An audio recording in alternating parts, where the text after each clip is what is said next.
है एनएफएन फाइनली यहाँ पर जो वैसे उनका सीजन 3 आ चुका है और आज हम देखेंगे एपिसोड नंबर 1। एपिसोड की स्टार्टिंग में हम यूजी भी देखते हैं और उसके सामने बड़ा सा कर्स स्पीड था। वो उस स्पीड से दूर बच के भागता है, लेकिन तभी वो कर्स उसे पकड़ लेता है। लेकिन अचानक से उस कर्स को कोई मार देता है, जिस वजह से वो सीधे यूजी के ऊपर ही गिरता है। और इस कर्स को यहाँ पे यूटा ने मारा था, जो असल में यहाँ पे यूजी को मारने के लिए आया है। अब हमें कुछ पास्ट के सीन दिखाए जाते हैं। हम जेरेन ग्रैनी के छोटे बेटे को देखते हैं, जिसका नाम नायोना है, जो किसी से बात कर रहा था कि माँ की मरी की नहीं। और वैसे तो ऐसी लड़की को मरी जाना चाहिए जो घर के बड़े मर्दों की बातें नहीं सुनती। उससे सच्ची तो मायो जो जानते हैं वो एक लड़की है। नायाओ को यहाँ पर जिरीची और ओजी जेनिन मिलती हैं, जो उसे डांटते हैं कि तुम्हारे पिता की सांसें गिन रही हैं और तुम अब लास्ट में आ रही हो। और वो बोलता है किसी को फर्क पड़ रहा है, सबको पता है जेनिन क्लैन का अगला सक्सेसर मैं हूँ। हमने सारे बड़े भाई किसी काम के नहीं है, और अंकल ओजी आपको तो कोई बेटा भी नहीं है, बस तुम्हारी 2 बेटियां हैं। और जिनीची तुम्हारी यहाँ पे शक्ल ही बेकार है, अपने भाई टोजी से बिल्कुल उल्टी। नायो की बातें सुन के काफी गुस्सा हो जाती है। और यहाँ पे तीनों स्पेशल ग्रेड 1 की सोर्सरस है। तब इनको खबर मिलती है जेनिन क्लर के हेड अब इस दुनिया में नहीं रहे और अब उनकी वसीयत पढ़ी जाएगी। और उनकी लास्ट इच्छा ये थी नायो को जेनिन क्लर का अगला हेड बना दिया जाए, और सारी प्रॉपर्टी का स्टूल जो कि जुसु हाई की तिजोरी में रखे हैं और उन पर नायो का हक होगा। लेकिन किसी वजह छात्रों को जो की मौत हो जाती है या फिर उसे किसी प्रकार की बीमारी हो जाती है, तो टोजी की इच्छा पूरी की जाएगी और मैगुबी को जेनिन क्लर का हेड बना दिया जाएगा और सारी प्रॉपर्टी उसके नाम हो जाएगी। ये सुनकर नायो को अच्छा नहीं लगता और उसे पता चलता कि इस समय मैगुबी टोक्यो में है और यूजी को खोजने के लिए गया है। और नायो प्लान बनाता है कि यूजी और मैंगो भी दोनों को ही मार देगा। और इस समय टोक्यो में लाखों एकड़ से स्पीड घूम रही है, तो कोई सवाल नहीं करेगा कि मैंगो भी कैसे मरा। और एक बार मैंगो भी मर गया तो उसकी प्रॉपर्टी का कब्जा करने वाला और कोई नहीं होगा और जेनिन क्लैन का अगला लीडर मैं बनूंगा। तो उस तरफ हम यूजी को देखते हैं जो अकेला बैठा हुआ था। तो जब उसके पास आके पूछता उसकी हालत अब कैसी है, यूजी बोलता अभी मेरी हालत ठीक है, शायद से सुकुना की वजह से, और वो उसकी पावर बढ़ते हुए महसूस भी कर सकता है। तो जो यूजी को वापस जुसु अचले जाने को बोलता है, यूजी बोलता वो अभी नहीं जा सकता क्योंकि सुकुना मैगो के खिलाफ कोई प्लान बना रहा है और मेरे हाथों अभी तक पता नहीं कितने मासूम मारे गए हैं। अब मैं किसी के पास भी नहीं जा सकता।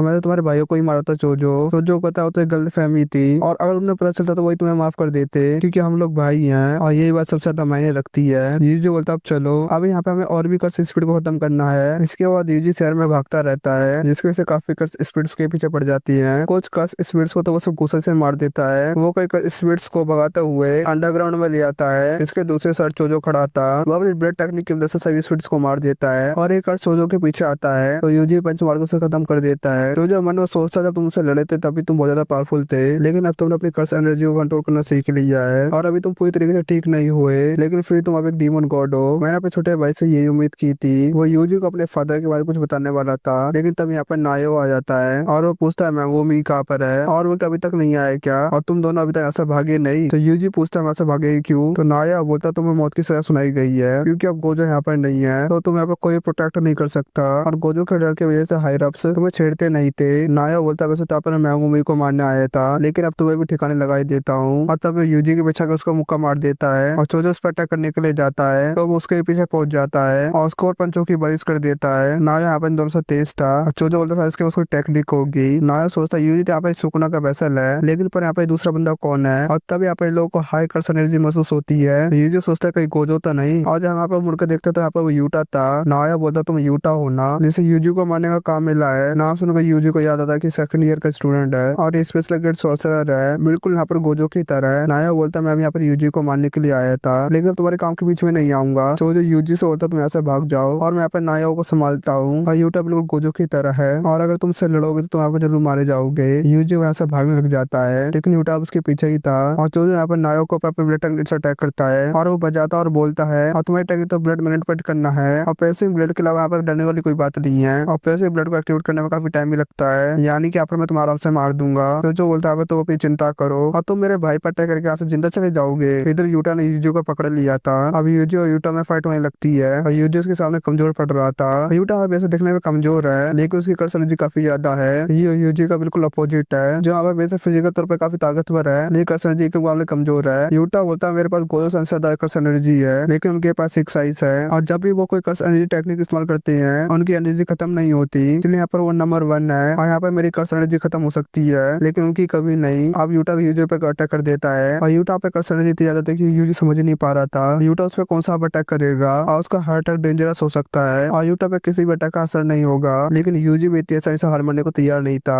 अब यूजी भी चाकू उठा लेता है और गोजो ने उसको बताया था कुछ सोर्सर हथियार का इस्तेमाल भी करती है, लेकिन इसके लिए भी कर्स एनर्जी कंट्रोल करना आना चाहिए और यूजी चाकू का इस्तेमाल करके यूटा की तरफ तलवार को रोक लेता है और यूटा बोलता है तुम कटाना पे ज्यादा ध्यान दे रही हो और उसका जोरदार मुक्का मार देता है और यूजी लात मार के उसकी कटाना को तोड़ देता है और यूटा ये देखकर काफी हैरान था क्योंकि यूजी भी यहाँ पर गोजो सेंसेई का स्टूडेंट है और यूजी सोचता है बिना हथियार के यूटा से अच्छे तरीके से लड़ पाएगा और वो यूटा पटा करने के लिए उसकी तरफ भागने लगता है लेकिन तभी पीछे से एक बड़ा सा करसा उसको पकड़ लेता है और यहाँ पर रीका आती है और यूजी का सुनने आता है कि रीका यहाँ पर कहाँ से आ गई और रीका ने यहाँ पर यूजी को ऐसे पकड़ रखा था कि यहाँ पर वो हिल भी नहीं पा रहा था और अब यूटा अपनी टूटी तलवार लेकर यूजी की तरफ बढ़ता है और वो यूजी की छाती के आर पर तलवार कर देता है और वो कहता है मुझे माफ कर देना यूजी और यूजी का पर मौत हो जाती है और ये एपिसोड इसी में तय पर खत्म हो जाता है और अगर यहाँ तक वीडियो देख ले उसका जो कर देना, वीडियो को लाइक भी कर देना। चलो मिलता है नेक्स्ट वीडियो में।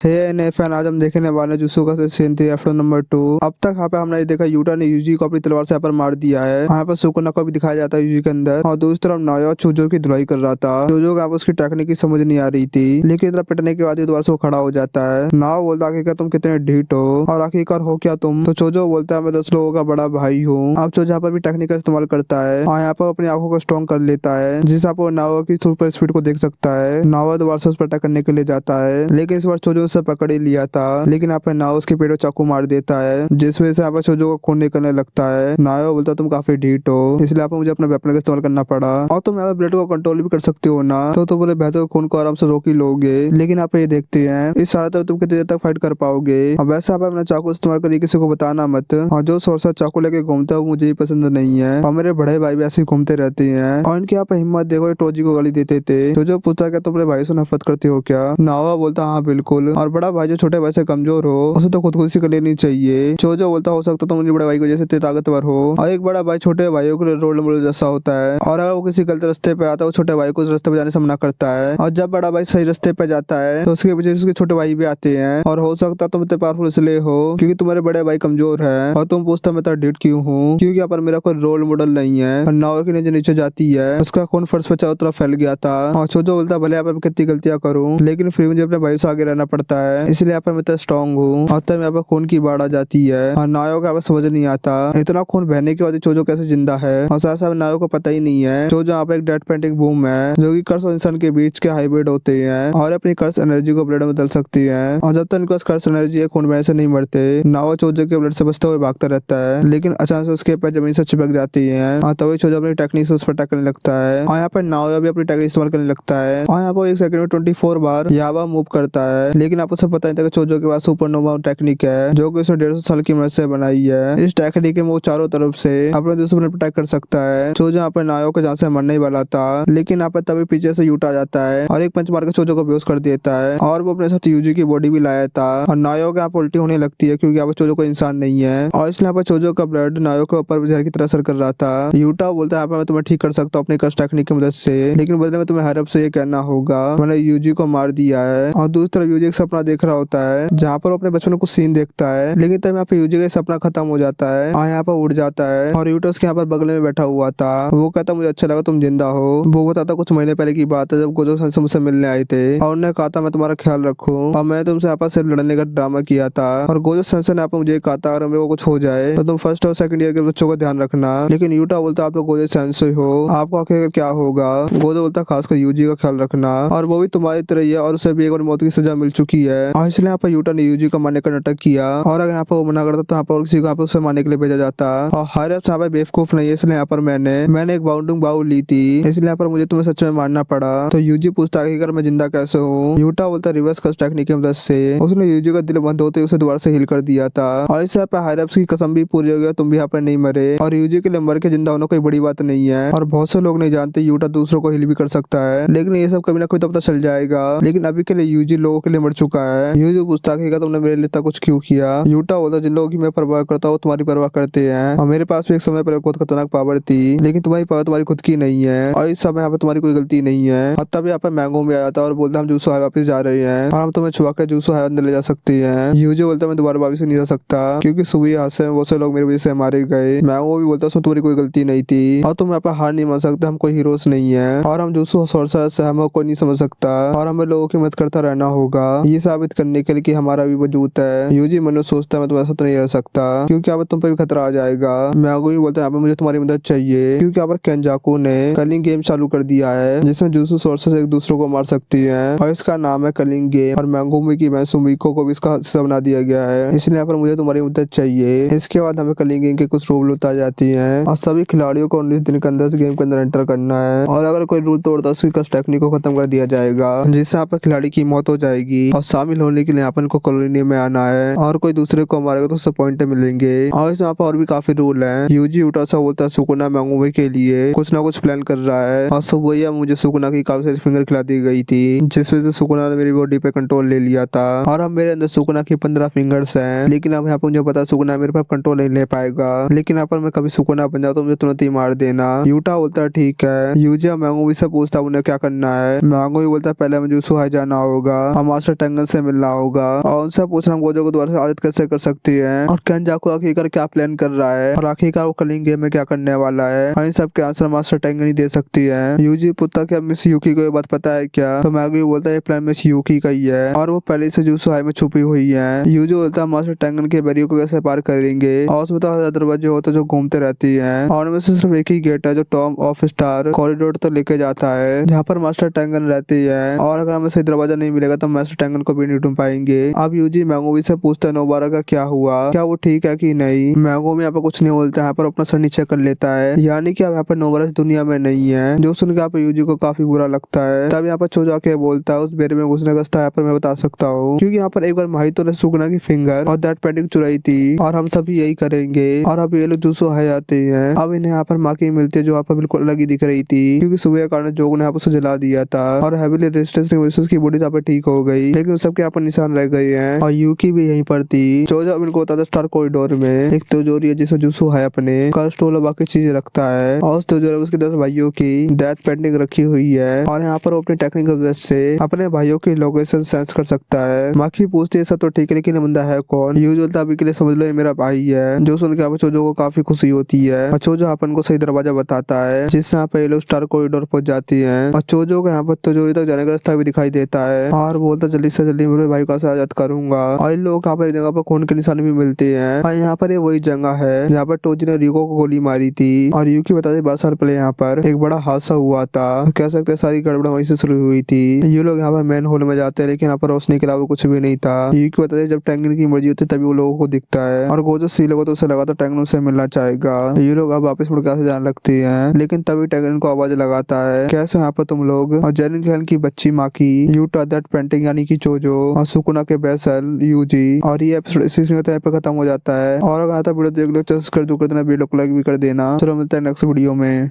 हे एनएफएन आज हम देखने वाले जीजे का सीजन 3 एपिसोड नंबर 3। अब तक हम लोगों ने देखा यूजी यूटा यूकी चोजो बाकी सभी लोग टेंगन से मिलने के लिए स्टार कॉरिडोर चले जाती है जहाँ पर उनके सामने अपने आप को रिवील करता है और यहाँ पर वो यूजी और बाकी सबका स्वागत करता है। यूकी बोलते मेरे लिए कुछ नहीं तो टेंगन बोलता पहली बार तो नहीं मिल रही है। यूकी उससे पूछते तुमने स्टार कॉरिडोर को सील क्यों कर दिया था। टेंगन बोलता मुझे डर था कि तुम भी केंजाकू के साथ मिली हुई हो और मैं किसी इंसान को देख के पता तो नहीं कर सकता ना कौन मेरे साथ और कौन मेरा दुश्मन है। यूकी पूछते केंजाकू कौन है। टेंगन बताता जो गैटो की बॉडी में है उसका नाम केंजाकू है। यूजी टेंगन से पूछता आप अजीब क्यों दिख रही हो। टेंगन बोलता मैं इमोर्टल हूँ लेकिन उम्र मेरी भी बढ़ती है और 500 साल जी का देखो तुम भी मेरे जैसे हो जाओगे। और 12 साल पहले मेरा मर्ज स्टार प्लाज्मा वेसल से होने वाला था लेकिन वो काम नहीं हो पाया तो इसलिए मेरी उम्र तेजी से बढ़ने लगी और वो खुद की पसंद खोकर कुछ और बन गया। अब मैंगो भी यूटा पूछते केंजाकू का प्लान क्या है और हम गोजो को प्रिज्म रैल्म से बाहर कैसे निकाले। टेंगन होता मैं तुम्हारे सवालों को जवाब दूंगा लेकिन बदले में मेरे को कुछ चाहिए। यहाँ पे 3 स्पेशल गेट के सोर्सर्स हैं यूटा यूकी और चोजो और टेंगन चाहता था इनमें से 2 यहीं पर उसकी रखवाली करे उसके गार्ड बनकर। यूटा बोलते तुम्हें किसी सुरक्षा चाहिए। यूटा बोलते तुम तो अमर हो ना। माकी बोलते क्या तुम्हें भी प्रिजन रैल्म से होने का डर है क्या। यूकी बोलते तुम बताओगे तुम्हें गार्ड्स क्यों चाहिए और कितने टाइम के लिए। अब टेंगन बताने लगता है कि केंजाकू का प्लान क्या है। केंजाकू पूरे जापान का फोर्स एवोल्यूशन कराना चाहता है। मैंगो भी बोलता है ये काम तो वो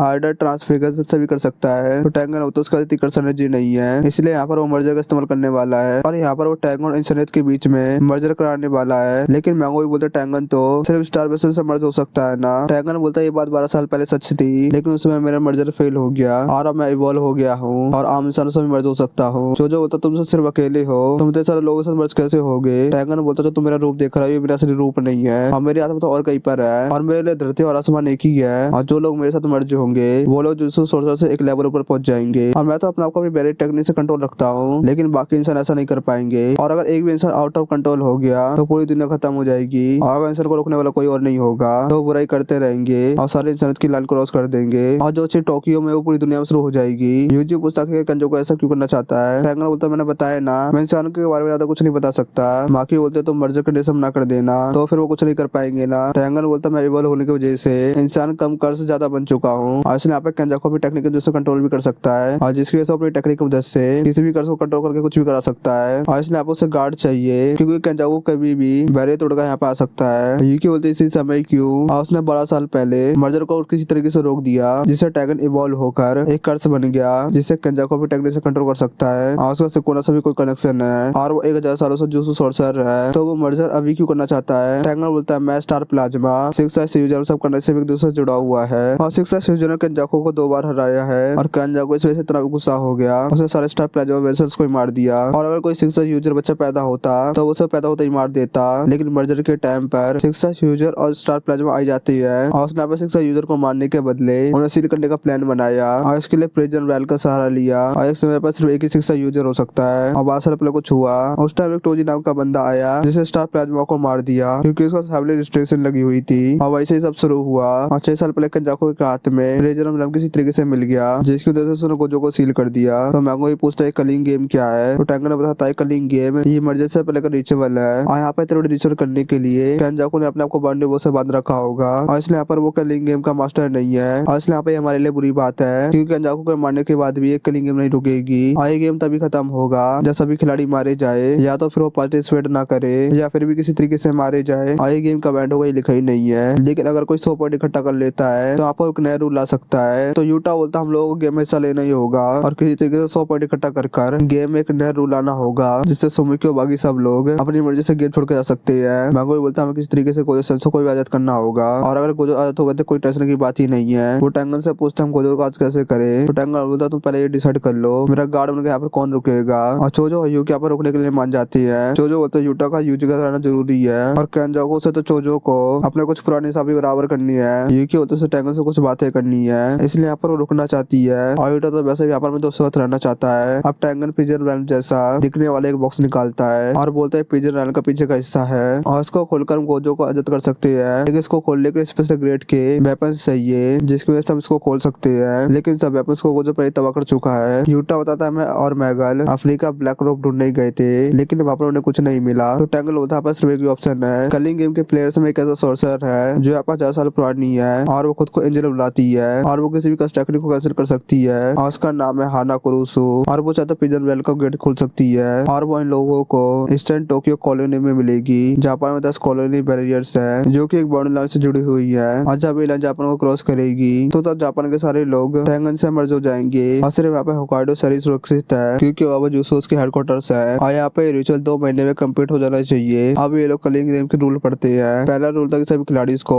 19 दिन का 10 गेम में ज्वाइन होना ही होगा और 1 नवंबर को कंजाको ने बहुत सारे लोगों का अवेकन किया था जिनमें यहाँ पे मैंगोमी की बहन भी थी और आज 9 नवंबर है यानी कि 10 दिन के बाद मैंगोमी की बहन सुमिको को हिस्सा लेना ही होगा। दूसरा रूल था जो हिस्सा नहीं लेंगे उनकी कस्ट टेक्निक रिमूव कर दी जाएगी जिससे आप वो मर जाएंगे। तो माकी बोलते जो मेरे जैसे लोग हैं और जिनके पास कस्ट टेक्निक नहीं है तो उनके साथ कुछ भी नहीं होगा। और तीसरा रूल था जो भी कॉलोनी वेंटर होगा वो गेम का हिस्सा बन जाएगा और चाहे वो सोर्सर हो या आम इंसान और जो लोग को पहले से कॉलोनी में रह रहे हैं उन्हें एक मौका दिया जाएगा उन्हें यहाँ से बाहर जाने का। और फोर्थ रूल है एक दूसरे को मारने से उन्हें पॉइंट मिलेंगे। अब मैंगो ये पूछता कि अगर गेम मास्टर है कौन तो टैंगन बताता है खिलाड़ी को एक सिक्के का भी दिया जाएगा जिसका नाम यहाँ पे कोगानी है और कोगानी से यहाँ पे गेम का इंटरफेयर है जो यहाँ गेम के बारे में बताएगा। और छठा रूल है जो भी खिलाड़ी गेम में 100 पॉइंट इकट्ठा कर लेगा वो गेम में एक नया रूल जोड़ सकता है लेकिन पुराने किसी रूल को नहीं हटा सकता। और 8वां और आखिरी रूल है 19 दिन तक किसी खिलाड़ी के रूल नहीं बदलते हैं तो उसे यहाँ पे खत्म कर दिया जाएगा। तो यूजी बोलता है तो हमें किसी न किसी को तो मारना ही होगा। तो मैंगो भी बोलता है उसके पास कुछ आइडिया है। अब यहाँ पे इन लोगों से गेम के सभी रूल पता चल चुके थे और चोजो और यूकी यहाँ पे रहेंगे ताकि वो टैंगन की सुरक्षा कर सके और बाकी अपने क्लैन वापस जाएगी कुछ कस्ट टूल के लिए। और गोजो के सील होने की वजह से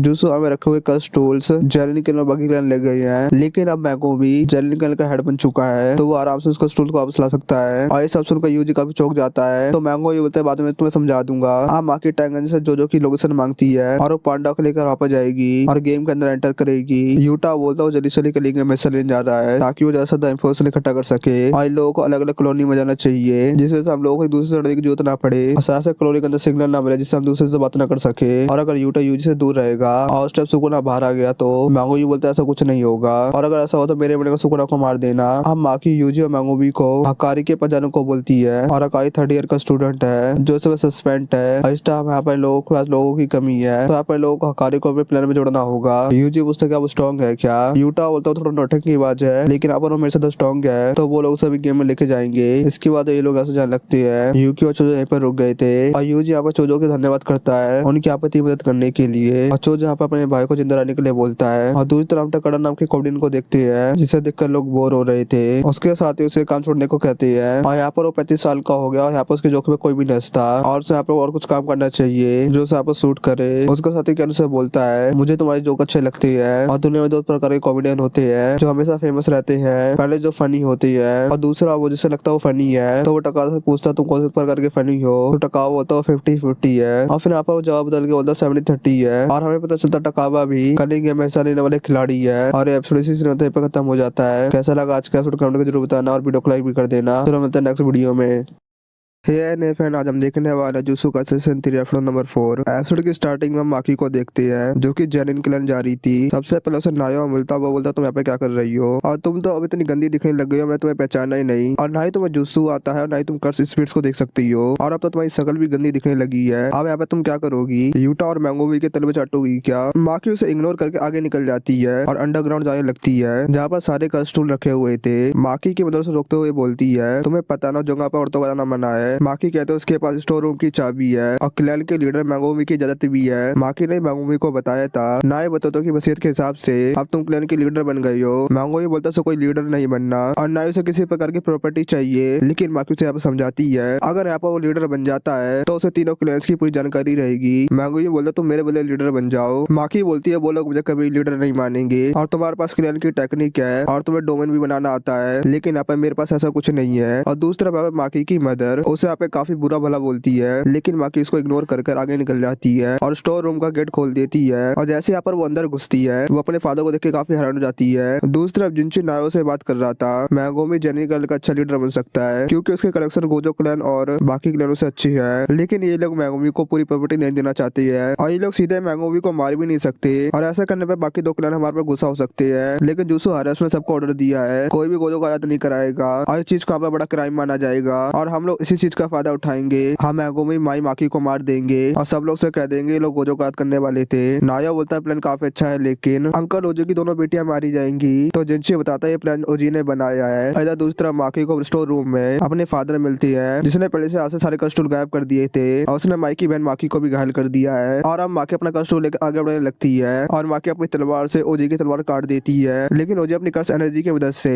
माकी को घायल कर देता है। ओजी बोलता तुम्हें पता है कि मुझे जेनी क्लैन का हेड क्यों नहीं बनाया गया था। तुम दोनों लड़कियों की वजह से और तुम दोनों यहाँ पे किसी काम की भी नहीं हो और तुम दोनों सिर्फ मेरे लिए कलंक हो। और जुत्सु टेक्निक के मामले में ओजी भी अपने भाई के बराबर ही था लेकिन आप उसकी 2 बेटियां थी। ओजी अपनी दोनों बेटियों को एक कमरे में उठा के फेंक देता है और वो बोलता है इस कमरे में काफी सारी स्पीड भरी हुई है जो कि तुम दोनों को जल्दी खा जाएंगे। और फिर यहाँ से वो चले जाता है और माई रेंगते रेंगते माकी के पास आती है और वो देखती है माकी की धड़कन अभी भी चल रही थी। इसके बाद वो अपनी सारी लाइफ एनर्जी माकी को दे देती है और माकी की आंखें एक अनजान जगह में खुलती है और माई अपनी कर्स एनर्जी की मदद से कुछ भी बना सकती है लेकिन माई की कर्स एनर्जी इतनी ज्यादा कम है वो दिन भर सिर्फ एक ही ब्लड बना सकती है। माई माकी से बोलती है उसे कुछ बना के देगी लेकिन इस समय उसके यहाँ पे जान चली जाएगी। माकी को कुछ समझ नहीं आता और माई को रुकने को बोलती है। माई बताते हम दोनों का जुड़वा होना ही माकी की कमजोरी का कारण है और माकी के पास हेवली स्टेशन तो है लेकिन फिर वो टोजी इतनी पावरफुल नहीं हो सकती क्योंकि जुत्सु के वर्ल्ड में 2 जुड़वा लोगों को एक ही माना जाता है क्योंकि माई के पास कर्स टेक्निक है और इसी वजह से माकी को हेवली स्टेशन का पूरा फायदा नहीं मिल रहा है। लेकिन अगर यहाँ पे माई मर गई तो अपने साथ कर्स टेक्निक भी ले जाएगी, जिससे माकी को हवेली स्टेशन का पूरा फायदा मिलेगा। माई माकी को देते हुए कुछ बोलती है, मुझसे प्रॉमिस करो सब कुछ तबाह कर दोगी। अब माकी होश में आती है और देखती है माई मर चुकी है और वो माकी के लिए एक सोल कटाना छोड़ गई थी, जिससे माकी सीधे किसी की भी सोल को काट सकती है। अब यहाँ पे माकी काफी रोने लगती है और लोग यहाँ पर कष्ट स्पीड को चारों तरफ से घेर लिया था। और इधर दूसरी तरफ ओजी को महसूस होता है किसी ने सारी स्पीड को मार दिया है और यहाँ पर उसे डर महसूस होता है जैसे टोजी के टाइम पे होता था।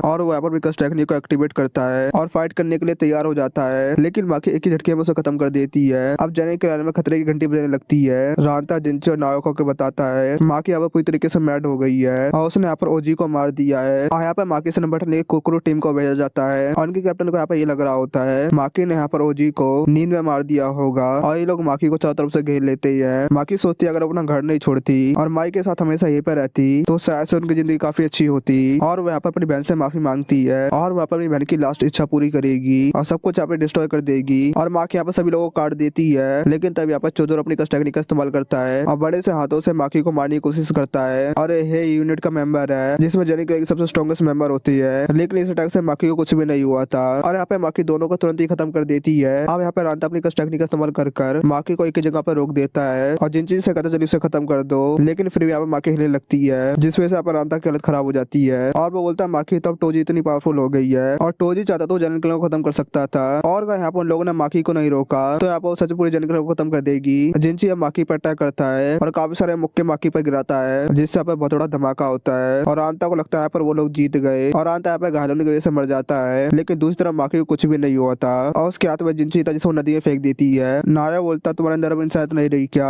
माकी बोलती है नहीं, माई अपने साथ मेरी इंसानियत भी ले गई। और जब नाया छोटा था तब से उसकी काफी तारीफ हुआ करती थी और सबको पता था बड़ा होकर एक जेनी क्लेयर का हेड बनेगा और वो टोजी के बारे में सुना करता था वो एक लूजर है जिसके पास ही कोई कर्स एनर्जी नहीं है। और नाया भी ऐसे लूजर को देखना चाहता था, लेकिन जब उसने टोजी को देखा तो उसे डर के हमारे अपने कच्चे में ही मूद दिया और अब माकी भी टोजी इतनी पावरफुल हो गई है और उसने अब पूरे जेनी क्लेयर को खत्म कर दिया है। अब बस यहाँ पे नायो जिंदा रह गया है। नायो यहाँ पे काफी खतरनाक तरीके से माकी पे अटैक कर देता है और माकी यहाँ पे नायो की मूवमेंट्स को गिनने लगती है। नायो बोलता है कमजोर को हमेशा पावरफुल के बारे में पता होना चाहिए और अगर टोजी को किसी ने अच्छे से समझा तो वो मैं हूँ और गोजो, लेकिन तुम वो नहीं हो। और नाया माकी को उठाकर दीवार में पटक देता है और नाया यहाँ पर भी स्पीड बढ़ाता ही जा रहा था और वो अपनी पूरी पावर लगाकर लास्ट मैच माकी में मारने वाला था जिससे यहाँ पे माकी तुरंत ही खत्म हो जाए और माकी अटैक झेलने के लिए तैयार हो जाती है और इससे बेशक यहाँ पर माकी काफी घायल हो जाएगी, लेकिन यहाँ पर नाया रुक जाएगा और नाया यहाँ पर माकी का प्लान समझ जाता है और उसे पंच मारने के लिए उसे यहाँ पर टच कर देता है। और नाया यहाँ पे जिस चीज को भी टच करता है उसे यहाँ पे 24 वाला रूल अपनाना पड़ता है और ऐसा ना करने पर वो एक सेकंड के लिए फ्रीज हो जाता है और नाया को लगता है कि माकी यहाँ पे फ्रीज हो गई है और वो उसका यहाँ पे खत्म करने वाला था और माकी यहाँ पे पलट जाती है और वो बोलती है वो यहाँ पे 24 वाला रूल अपना रही है और अपनी नई बॉडी की मदद से वो नायो की टेक्निक को समझ गई थी। वो एक सेकंड में 24 बार मूव करता है और फिर आप जोर का एक मुक्का मारती है जिससे आप नायो की पूरी शक्ल ही बिगड़ जाती है। अब बस आप सिर्फ माकी की माई बची थी, वो घर में घुसकर उसको भी ढूंढ लेती है और उसके ऊपर भी अटैक कर देती है। हम देखते हैं नायो किसी तरीके से जिंदा बच गया था, लेकिन पीछे से माकी की माँ आकर उसको चाकू मार देती है और दोनों यहाँ पर मर जाते हैं। अब माकी यहाँ से माई की बॉडी ले जाने लगती है और तब यहाँ पर मोमो रोते हुए आ जाती है और वो बोलती है उसने काफी देर कर दी। माकी अब माई की बॉडी उसको दे देती है। मोमो अब माकी से पूछती है वो क्या करेगी, लेकिन यहाँ पे माकी कोई जवाब नहीं देती। इसके बाद हमें पता चलता है माकी ने जाने के लिए बाकी लोगों को ही मार दिया है और किसी को भी नहीं पता चलता कि काम माकी ने किया है। गोजो क्लैन और कैमो क्लैन जैनी के को विक्ट्री से हटाने का फैसला करते हैं, लेकिन आखिरी फैसला जूसो हेडक्वार्टर्स को करना है और ये एपिसोड इसी सिंगल पे खत्म हो जाता है। कैसा लगा आज का एपिसोड कमेंट कर जरूर बताना और अगर हाँ तो वीडियो देख लिया तो कर देना, वीडियो को लाइक भी कर देना। चलो मिलता है नेक्स्ट वीडियो में।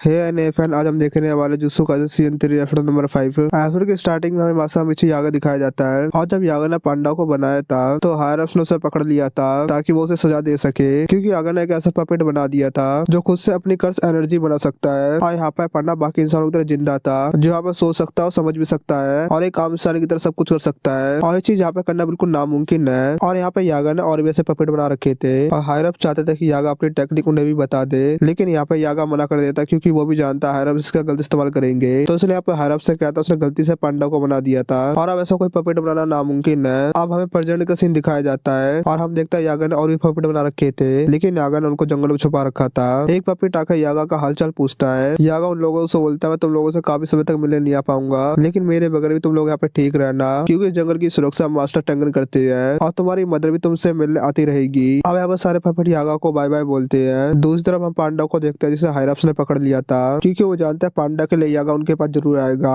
लेकिन कासुका आगे पांडा को आजाद कर देता है और वो बोलता है यागा के मेरे पे काफी एहसान है, इसलिए यहाँ पर मैं तुम्हारी मदद कर रहा हूँ। असल में यहाँ पर कासुका की एक बहन है जिसका यहाँ पे एक बेटा था जो मर चुका है, और इस वजह से उसकी बहन को काफी बड़ा सदमा लगता है और उसकी यहाँ पे काफी हालत खराब हो गई थी। इसलिए यहाँ पे यागा ने एक पपेट बनाया था जिसके अंदर उसने टाकोरो की मेमोरी डाली थी, जिसमें से पपेट बिल्कुल ताकेरू की तरह बात कर रहा था। उसको देखकर कासुका की बहन सदमे से बाहर आ गई थी और वो उस पपेट को देखकर काफी खुश हो गई थी। यागा बोलता वो लोग इस पपेट को अपने साथ नहीं ले जा सकते, वरना यहाँ पर हायर अप्स को पता चल जाएगा और उसकी बहन इस पपेट से मिलने के लिए जा पा सकती है। कासुका सबके लिए यागा को थैंक यू बोलता है। अब हमें प्रेजेंट का सीन दिखाया जाता है। यागा के सामने एक मास्क पहना बंदा आता है और उससे यहाँ पे वो पूछता वो कहाँ पे जा रहा है, तो यागा बोलता है पार्टनर से मिलने। वो सोर्सर कहता है हैरप्स ने तुम्हें मौत की सजा सुनाई है और अगर यहाँ पे तुम बचना चाहते हो तो बता दो पांडा जैसे पपेट कैसे बनाई जाती है। यागा बोलता है यहाँ पर गोजो ने इसलिए तुम्हारी हिम्मत यहाँ पे काफी बढ़ गई है और वो यहाँ पे फाइट करने के लिए तैयार हो जाता है और तब यहाँ पर उसको गिटार की आवाज सुनाई देती है और वो देता है गाकू कांजी भी उसे मारने के लिए यहाँ पर आया था। अब इन लोगों के बीच फाइट होती है और यागा को यहाँ पे लोग काफी घायल कर देते हैं। अब गाकू कांजी दूसरे सोर्सर को जाने को बोलता है। इसके बाद यागा अपने आप ही पपेट बनाने की टेक्निक बताने लगता है। उन्हें सोल इन्फॉर्मेशन की कॉपी करके कर्स पपेट के कोर में डालना होगा और 3 सोल को एक कोर में डालना होगा जो यहाँ पे एक दूसरे को ऑब्जर्व करती रहेगी और 3 महीने बाद ऑटोमेटिक पपेट बन जाएगा। गाकू कांजे बोलता तुम अभी क्यों बता रही हो और अगर यहाँ पे तुम पहले बता दो तुम बच सकते थे। यागा बोलता है यहाँ पे एक कर्स है जो यहाँ पे मैं तुम्हें दे रहा हूँ और तब यहाँ पे पांडा भागते हुए आता है और वो देखता है उसने यहाँ पे आने में देर कर दी क्योंकि यहाँ पे यागा मारा गया है। वो भागकर यागा के पास जाता है। गाकू कांजे बोलते तुम मुझसे लड़ोगे नहीं, तुम्हें यहाँ पे गुस्सा नहीं आ रहा। पांडा कहता है बाकी इंसानों जैसा नहीं हो और तुम्हारे यहाँ पे कोई दुश्मनी नहीं थी और तुम तो बस ऊपर के ऑर्डर पूरे कर रहे थे, लेकिन ये जरूर याद रखना एक पांडा भी रो सकता है। और पांडा यहाँ पे काफी इमोशनल हो जाता है। दूसरी तरफ यहाँ पर हम मैंगोमी और यूजी को देखते हैं और टेंगन ने उनको बताया है अकारी ने एक बिल्डिंग के अंदर अपना फाइटिंग क्लब खोल रखा है जहाँ पर नॉर्मल लोग सट्टा लगाने के लिए आते हैं और सोर्सर्स आपस में फाइट करते हैं। और बिल्डिंग में घुसने से पहले मैंगोमी और यूजी अपने कपड़े बदल लेते हैं क्योंकि यहाँ पर अगर हकारी को पता चला वो जूसु हाई के सोर्सर है तो यहाँ पर वो भाग जाएगा क्योंकि हकारी हायरप से लड़ाई कर ली थी और उसके यहाँ पर स्कूल से सस्पेंड कर दिया गया था। यूजी बोलता है कि हमारी मदद करेगा। मैंगोमी बोलता है वैसे तो यहाँ पर बहुत हरामी है लेकिन यहाँ पर यूता ना बोला उससे ज्यादा स्ट्रॉन्ग है तो हमें किसी तरीके से तो उसको कलिंग गेम में लेके चलना है। एंट्रेंस गेट पर हम लोगों को बॉडी गार्ड मिलती है जो जैसे बोलते हैं बच्चे की घूमने की जगह नहीं है और यहाँ से चले जाओ। मैंगो भी बोलता है वो फाइट क्लब के लिए आई है तो यहाँ पर गार्ड उसको मुक्का मार कर डराने की कोशिश करता है लेकिन यहाँ पे मैंगो भी हिलता भी नहीं है। गार्ड बोलता है फाइट क्लब का पहला रूल है पार्टी क्लब का किसी को बताते नहीं। मैंगो भी बोलता है सर मुझे बताया था मैं उसको पहले ही मार चुका हूँ और अब मैं उसके बदले खुद लड़ने आया हूँ। तभी उस गार्ड को अपने बॉस का कॉल आता है और वो बोलता है बॉस मान गई है लेकिन फाइट में उससे मैंगो में नहीं यूजी लेगा। और यहाँ पे मैंगो भी समझ आता है इनका बॉस हकारी है और उसने यहाँ पर लोगों को सीसीटीवी में देख लिया होगा और अब यहाँ पे यूजी का काम है अंदर जाके फाइट करना और हकार से मिलना। और यहाँ पर दूसरी तरफ मैंगो भी किसी तरीके से अंदर घुसने का तरीका ढूंढेगा और अगर यहाँ पे वो पकड़े गए तो उन्हें सारे गार्ड को पीट का अंदर जाना होगा और यहाँ पे उन्हें किसी न किसी तरीके से हकारी की मदद तो चाहिए तो यहाँ पर उन लोगों को किसी तरीके से हकारी को गुस्सा नहीं दिलाना है। अब यहाँ पे यूजी अंदर जाता है। अब यहाँ पे गार्ड यूजी को रूल बताता है। पहला रूल है कि फाइट करने वाला फाइट छोड़कर नहीं भाग सकता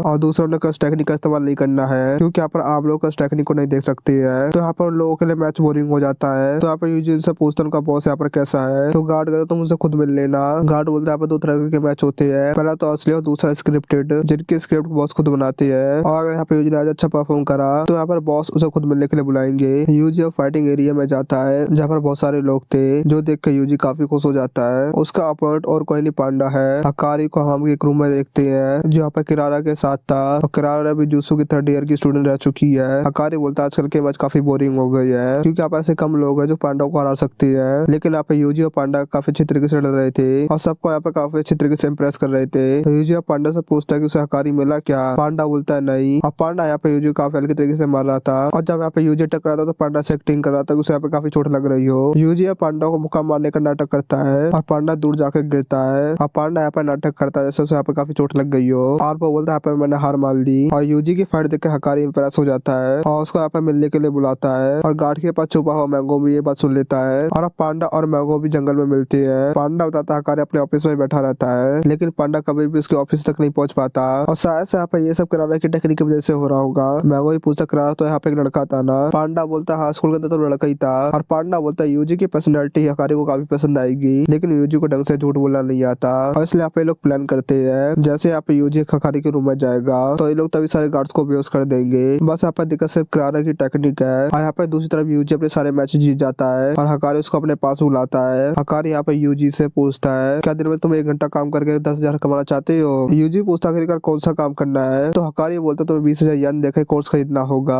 यूजी बोलता है तो स्कैम। तो हकारी बोलता तुमने बिल्कुल सही कहा। और हकारी बोलता है काफी पॉपुलर स्कैम है जिसके अंदर आदमी अपने आपको अमीर बताने का नाटक करता है। और अगर यहाँ पे तुम्हें भी अमीर हो तो तुम एक कोर्स खरीद लो। लेकिन यहाँ पे काफी मूर्ख लोग हैं लेकिन यहाँ पे काफी पागल लोग हैं जो उसमें फंस जाते हैं। और इसका कारण है पैसे की गर्मी और अपने आपको अमीर बनाने की चाहत। और हकारी को पैसों की गर्मी काफी पसंद है। और यहाँ पे गर्मी का मतलब है जुआ। और दुनिया के अधिकतर लोग यहाँ पे जुआ खेलते हैं और वो लोग यहाँ पे जुआ को गलत बताते हैं जिन्हें यहाँ पर हारने से डर लगता है। और हकारी के लिए जुआ ही एक जिंदगी है और वो अपने फाइट क्लब को पूरे देश में प्रमोट करना चाहता है ताकि वो सभी लोगों की गर्मी को कंट्रोल कर सके। और कर्स स्पिरिट्स के बारे में नॉर्मल इंसानों को पता चल चुका है और इसलिए यहाँ पे जो सोर्सेस की हालत यहाँ पे काफी खराब हो गई है। और यही यहाँ पे सबसे बड़ा मौका है अपने बिजनेस को बड़ा करने का। और यहाँ पे वो यूजी को इन सब में शामिल होने को कहता है। और तब यहाँ पे हकारी को किसी की कॉल आती है। हकारी यूजी से पूछता है कुछ ठंडा पियोगे? यूजी बोलता कुछ भी चलेगा लेकिन दारू छोड़कर। हकारी बोलता तुम्हें पता है सातोरू गोजो भी दारू नहीं पीता? तो यूजी बोलते हैं सातोरू गोजो कौन है और मैंने उसके बारे में कभी सुना नहीं। और यहाँ पे यूजी का झूठ पकड़ा जाता है क्योंकि यहाँ पे दुनिया में कोई भी ऐसा सोर्सर नहीं है जो उस गोजो के बारे में नहीं जानता हो।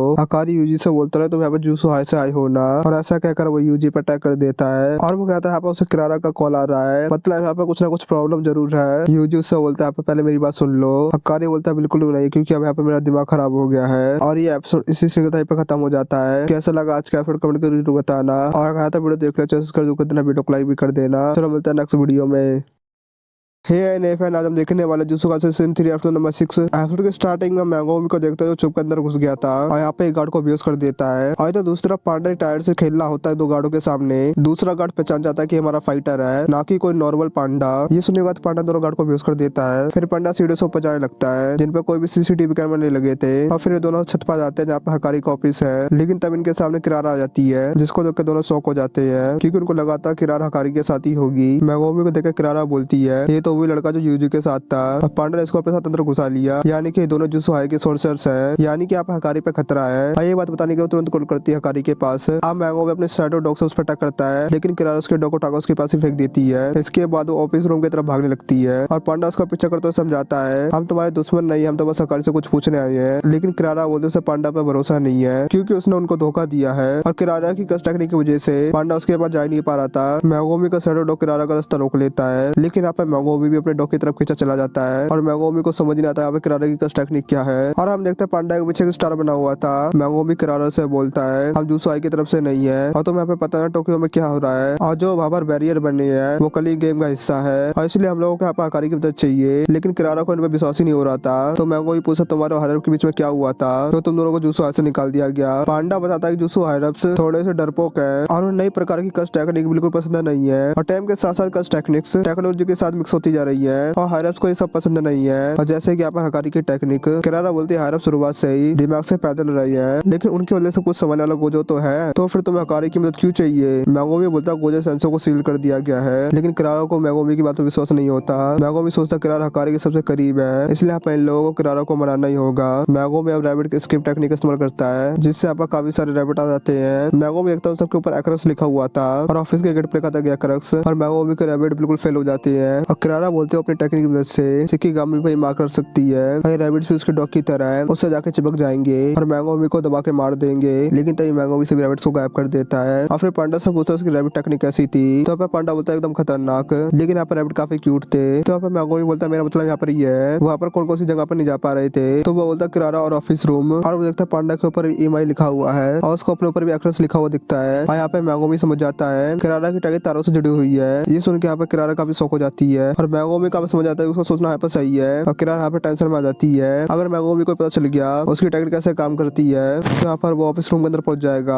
लेकिन वो यहाँ पर इनको रोके रहेगी। और यहाँ पे मैगोमी अपनी बहन का शुक्रिया करता है क्योंकि उसने बचपन में साधुन क्रॉस के बारे में बताया था और इसमें छोटा तारा मंडल होता है और इसके अंदर 4 स्टार होते हैं और ये तारे क्रॉस के रूप में होते हैं और किरारा ने 4 तारों को अलग अलग नाम दिए हैं जिससे चारों को एक दूसरे से दूर रहना चाहिए लेकिन मैगोमी पांडा एक दूसरे के करीब जा सकती है और किरारा भी ऑफिस रूम के करीब जा सकती है लेकिन वो दोनों किरारा और ऑफिस रूम के पास नहीं जा सकते, लेकिन अगर किरारा चाहे तो वो ऑफिस रूम के अंदर भी जा सकती थी, लेकिन वो खुद भी ऑफिस रूम के बाहर खड़ी हुई है। हो सकता है अंदर जाने का कोई फिक्स रास्ता हो। तो पांडा बोलता हो सकता है हमारे पीछे कोई 5वां स्टार है और हो सकता है पहले हम उसके पास जाना होगा और उसके बाद ही वो किरारा और ऑफिस रूम के पास पहुंच पाएंगे। और किरारा को यहाँ पर टेंशन हो रही होती है और लोगों को उसके यहाँ पर टेक्निक पता न चल जाए, तो यहाँ पर वो कार के ऊपर ईएमआई लिख देती है, जिस वजह से वो कार पांडा से जाकर टकराती है और पांडा उस कार को उठाकर दूर फेंक देता है। तो वो कार वापस उसको आकर लगती है। तो यहाँ पे मैंगो भी सोचता किरारा को किसी पे लिखने के लिए उस चीज को छूना होता होगा, लेकिन यहाँ पर उसने कहीं मैंगोबी को छुआ ही नहीं, लेकिन यहाँ पर उसने मैंगोबी को शेडो को छुआ था, यानी कि यहाँ पर वो इंसान को सीधे कर्स एनर्जी को मार कर सकती है और कार और डोर को मार करने से पहले उनके अंदर कर्स एनर्जी डाली गई होगी। और यहाँ पर वो कर्स एनर्जी दूसरी चीज देखने लगता है और यहाँ पर उसे पार्किंग स्लॉट दिख जाता है जिसके ऊपर मिमोसा लिखा हुआ था, यानी कि यहाँ पर वही 5वां स्टार है। और यहाँ पे किरारा की टेक्निक का नाम है लव रेंडेवू, जिसमें वो 7 तारा मंडल का इस्तेमाल करती है और वो अपने टारगेट्स को 5 स्टार में बांट देती है। और अगर वो 2 अलग अलग चीजों को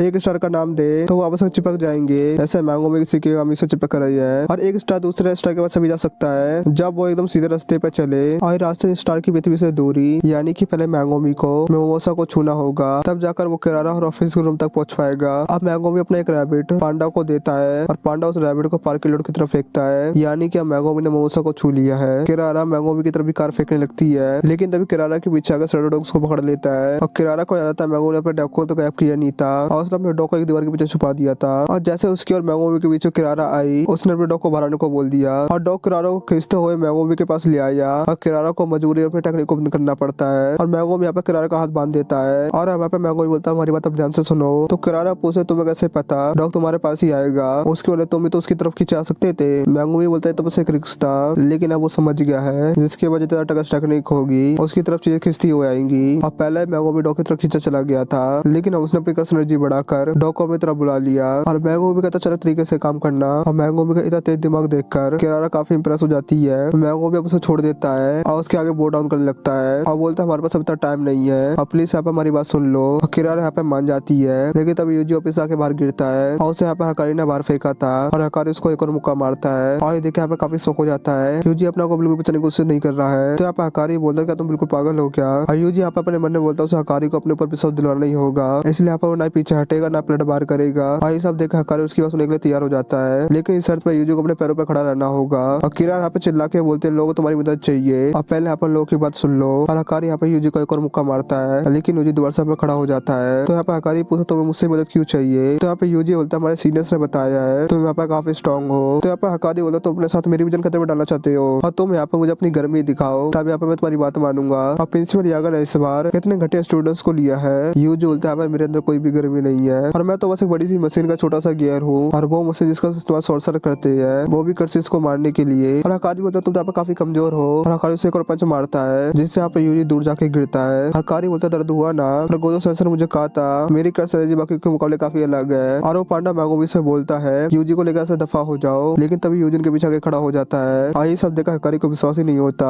यूजी बोलता है मैं तो कॉग हूँ, लेकिन मशीन चलाने के लिए कॉग की भी जरूरत पड़ती है और मैं तुम्हारे साथ में जब तक ठेका रहूंगा जब तक तुम यहाँ पर मार नहीं जाते। अब यूजी हकारी से पूछता है उसका रोल क्या है। तो यहाँ पे हकारी बोलता है ये कॉग की कर्मी और वहाँ पे फिर से उसका एक पंच मारने लगता है। तो यहाँ पे किरारा बोलते तो यहाँ पे थक गए हो ना। अब यहाँ पे हकारी रुक जाता है और बोलता तुम लोग यहाँ पे डील करने के लिए तैयार हो। किरारा बताते बेशक यहाँ पर वो हायरअप से नफरत करते हो, लेकिन हकारी को सबसे ज्यादा गर्मी जूसु हाई में रहकर लोगों की मदद करने से मिलती है। तब यहाँ पे एक शिकीगामी आ जाता है और यहाँ पर एक कोगानी है जो कि यहाँ पे कलिंग गेम के बारे में बताने आया है और वो कहता है कलिंग गेम में एक नया रूल जोड़ा गया है, कोई भी प्लेयर दूसरे प्लेयर की पूरी जानकारी देख सकता है, नाम पॉइंट और उन्होंने कितने ज्यादा रूल जोड़े हैं और वो कौन सी कॉलोनी के बैरियर में है। और हम देखते कासिमो नामक के बंदे ने जोड़ा था और उसने यहाँ पे पहले से काफी को मार दिया था जिस वजह से उसके 200 पॉइंट हो गए थे, लेकिन उससे सब लोग कमजोर लग रहे थे। और वो कहता 400 साल पहले के लोग काफी पावरफुल थे जिनसे यहाँ पर वो फाइट करता था और कासिम यहाँ पर सीधे सुगुणा से फाइट करना चाहता था और इसलिए यहाँ पर वो अपने 100 पॉइंट इस्तेमाल कर एक नया रूल बनाता है कि सभी प्लेयर एक दूसरे की जानकारी देख सकती है। और ये एपिसोड इसी तरह पे खत्म हो जाता है। कैसा लगा आज का एपिसोड कमेंट कर जरूर बताना और अगर यहाँ तक वीडियो देख रहे हो जरूर कर देना, वीडियो को लाइक भी कर देना। चलो मिलते हैं नेक्स्ट वीडियो में। आज हम देखने वाले jujutsu Kaisen season 3 episode number 7। Episode की स्टार्टिंग में ससाकी को देखते हैं और ये लड़की यहाँ पे यूजी की दोस्त है और केंजाकु उसके सामने आता है और वो ससाकी से बोलता है वो एक सॉर्सर है और उसने इस कॉलोनी में एक बैरियर बनाया है जिसके अंदर यहाँ पे कलिंग गेम खेला जाएगा। और इस जगह से थोड़ी दूर एक एग्जीक्यूशन ग्राउंड है जो उस बैरियर का सेंटर पॉइंट है और ये बैरियर 5 से 6 किलोमीटर बड़ा है, लेकिन यहाँ पर केंजाकु किसी को रोकने के लिए यहाँ पर मजबूर नहीं कर सकता। और जो आम लोग पहले से यहाँ पर रह रहे थे उनके पास यहाँ पे एक मौका है, वो लोग यहाँ पे बैरियर छोड़ के जा सकते हैं और केंजाकु खुद उनको बैरियर से बाहर छोड़ के आएगा। यहाँ से जाने का तुमको ये लगेगा कि वो सपना देख रहे थे। ससाकी पूछती है क्या ये सपना है। केंजाकू बोलता है सपने और हकीकत के बीच की दुनिया है। और ससाकी यहाँ से निकलने का फैसला करती है और केंजाकू ससाकी को ले जाने लग जाता है। और वहाँ पर ससाकी से ये भी बोलता है और मेरे बेटे का दोस्त बनने के लिए शुक्रिया। और ये बात अब ससाकी को समझ नहीं आती और तब यहाँ पर उसका सपना टूट जाता है और वहाँ पर बैरियर के बाहर आ गई थी। और यहाँ पर अपना दोस्त इजुकी भी मिलता है और हम देखते हैं काफी सारे नॉर्मल लोग होते हैं और केंजाकू ने इन लोगों को बैरियर से बाहर निकाल दिया था। और इन लोगों के सामने एक बड़ा सा बैरियर बना हुआ था और इन सबके सपने में केंजाकू आया था और मेरे बेटे का दोस्त बनने वाली बात सिर्फ उसने ससाकी से बोली थी। और तब इसे यूजी की याद आती है और दूसरा यूजी और मेगुमी हकारी को बताते हैं गोजो को यहाँ पर सील कर दिया गया है। और इस उनका यहाँ पर शौक हो जाता है और पांडा इन लोगों को ये भी बताता है प्रिंसिपल यागा इस दुनिया में नहीं रहे हैं। और इस उनका यूजी और मेगुमी भी शौक हो जाते हैं क्योंकि ये बात उन्हें भी नहीं पता थी। पांडा इन लोगों को बताता सुबह इंसिडेंट के बाद हायर प्रिंसिपल यागा के पीछे पड़ गए थे। और ये बात सुनकर यहाँ पर यूजी को काफी दुख होता है क्योंकि यहाँ पर यागा पांडा के फादर जैसे थे। और हकारी को भी ये बात सुनकर काफी दुख होता है क्योंकि जो भी लोग उसकी परवाह करते थे वो इस दुनिया में नहीं रहे। और हकारी कलिंग गेम में हिस्सा लेने के लिए तैयार हो जाता है लेकिन वो इन लोगों पे कोई असर नहीं कर रहा और उसे इसके बदले और कुछ चाहिए। और पांडा यहाँ पे जानता है जुत्सु के कारण में कुछ बदलाव करना चाहता है ताकि वो अपना फाइट क्लब आराम से चला सके क्योंकि नॉर्मल लोगों को जुत्सु के बारे में पता चल रहा है तो जुत्सु के कानून में भी कुछ बदलाव होने चाहिए। मैंगो भी बोलता हकारी को जो भी चाहिए वो करवा देगा क्योंकि मैं यहाँ पे जनरल केरल का हेड हूँ। जो सुनकर यहाँ पे हकारी और ज्यादा शौक हो जाता है और एक और गोजो और यागा से बड़ी लगती है। और हकारी यहाँ पर सोच लगता है अगर जनरल केरल का हेड मेरे साथ रहेगा तो यहाँ पर वो कोई भी कानून बना सकता है। और वहाँ पे मैंगो भी से बोलता है हमें तो यहाँ पर सच्चा दोस्त बन जाना चाहिए। और अब ये लोग प्लान बनाने लग जाते हैं कौन सी कॉलोनी में कौन जाएगा। लेकिन तब इनके बीच में सिकिगामी आ जाता है जो इन लोगों का कलिंग गेम की खबर देने आया था। और वहाँ पता था कासिमो नाम के एक बंदे ने 100 पॉइंट देकर एक नया रूल जोड़ा है कोई भी प्लेयर किसी दूसरे प्लेयर की पूरी जानकारी देख सकता है। उसका नाम पॉइंट्स अरेबियो कौन सी कॉलोनी के बैरियर में है। कोका ने बताया वो यूजी का खबरी है जो उसे गेम से जुड़ी सारी खबरें देगा। और सुनकर मैंगो भी शौक हो जाता है यूजी तो यहाँ पर गेम में एंटर हुआ भी नहीं है तो यहाँ पर कोका ने यहाँ पर कैसे आ गया यानी कि यहाँ पर यूजी पहले से गेम का हिस्सा है। और ये लोग यहाँ पे समझ जाता है कि इसके पीछे सुकुना का हाथ है जिसने 1000 साल पहले केंजाकू से कॉन्टेक्ट किया होगा जैसे यहाँ पर बाकी पुराने सोर्सेस ने किया था। यहाँ पर केंजाकू 1000 साल उन्हें जिंदा करता है तो वो लोग उसे करेंगे में जरूर हिस्सा लेंगे। लेकिन यहाँ पर मैंगो भी कोई बात समझ नहीं आती। सुकुना की फिंगर खाना यूजी का फैसला था जिसमें सुकुना उसके अंदर जिंदा हुआ। क्या ये भी केंजाकू का एक प्लान था। और अब ये लोग बाकी प्लेयर्स की जानकारी देखने लगते हैं जिसमें लोगों को कासिमो के बारे में पता चलता है और जिसने यहाँ पर 200 पॉइंट इकट्ठा कर लिए हैं यानी कि यहाँ पर उसने 40 लोगों को मारा है। अब यहाँ पे मैंगो भी सोचने लगता है अगर हम लोग कासिमो को एक और रूल जोड़ने के लिए मना ले तो यहाँ पर लोगों को किसी को मारना ही नहीं पड़ेगा। और वहाँ पे कागोने से पूछता है कि यहाँ पर कितने लोग हैं जिनके पास यहाँ पर 100 पॉइंट हो गए हैं। और कासिमो के अलावा सिर्फ यहाँ पर एक ही बंदा था जिसके यहाँ पर 100 पॉइंट थे जिसका नाम यहाँ पे हिगुरुमा है। और मैगोमी का प्लान यहाँ पे ये था जैसे सुमुकी जैसे हम लोग जो जबरदस्ती फंस गए हैं वो इस गेम को छोड़ के जा सके। और पहले तो उनको रूल नंबर 8 को हटाना पड़ेगा जो यहाँ पर अगर 19 दिन तक किसी प्लेयर के पॉइंट नहीं बदलते उसे यहाँ पे एलिमिनेट कर दिया जाएगा। तो यहाँ पर ये लोग नए रूल जोड़ेंगे प्लेयर यहाँ पे एक दूसरे को अपना पॉइंट दे सकते हैं जिसमें से एक दूसरे को जमाने की जरूरत नहीं पड़ेगी। और दूसरा रूल यहाँ पे ये जोड़ेंगे प्लेयर अपना पॉइंट इस्तेमाल कर गेम छोड़ के जा सकते हैं। हकारी बोलता है इतना बड़ा रूल तो गेम ही खत्म कर देगा और इस तरह के रूल को तो गेम मास्टर मानेगा ही नहीं। तो यहाँ पर मैगो बोलता है इस रूल के अंदर कंडीशन भी रखेंगे अगर प्लेयर ऐसा बाहर निकलेगा तो अपने बदले को नए प्लेयर को अंदर भेज सकता है। और अब यहाँ पर प्लान बनेगा तो एंजल को ढूंढना है जहाँ पर गोजो को पेजर लेवल से आजाद करा सकती है और साथ ही इनको कासिमो और हिगुरुमा को भी ढूंढना है 2 नए रूल जोड़ने के लिए। और यूजी को यहाँ पर प्लेयर की लिस्ट में एंजल का नाम मिल ही नहीं रहा था तो पांडा बोलता था उसका असली नाम और कुछ है। और टैंगर ने लोगों को बताया था एंजल यहाँ पर टोक्यो नंबर 2 में है। हकारी पूछता दिखने में कैसी है तो मैगो बोलता तुम सब देखोगे तो पहचान जाओगे आखिर वही एंजल है। तो हकारी बोलता पांडा और वो टोक्यो नंबर 2 में जाएंगे और यूजी और मैगो भी नंबर 1 कॉलोनी में जाएंगे और किरारा बैरर के बाहर ही रहेगी। और कासिम यहाँ पर सबसे खतरनाक खिलाड़ी लग रहा है तो उससे हकारी लड़ेगा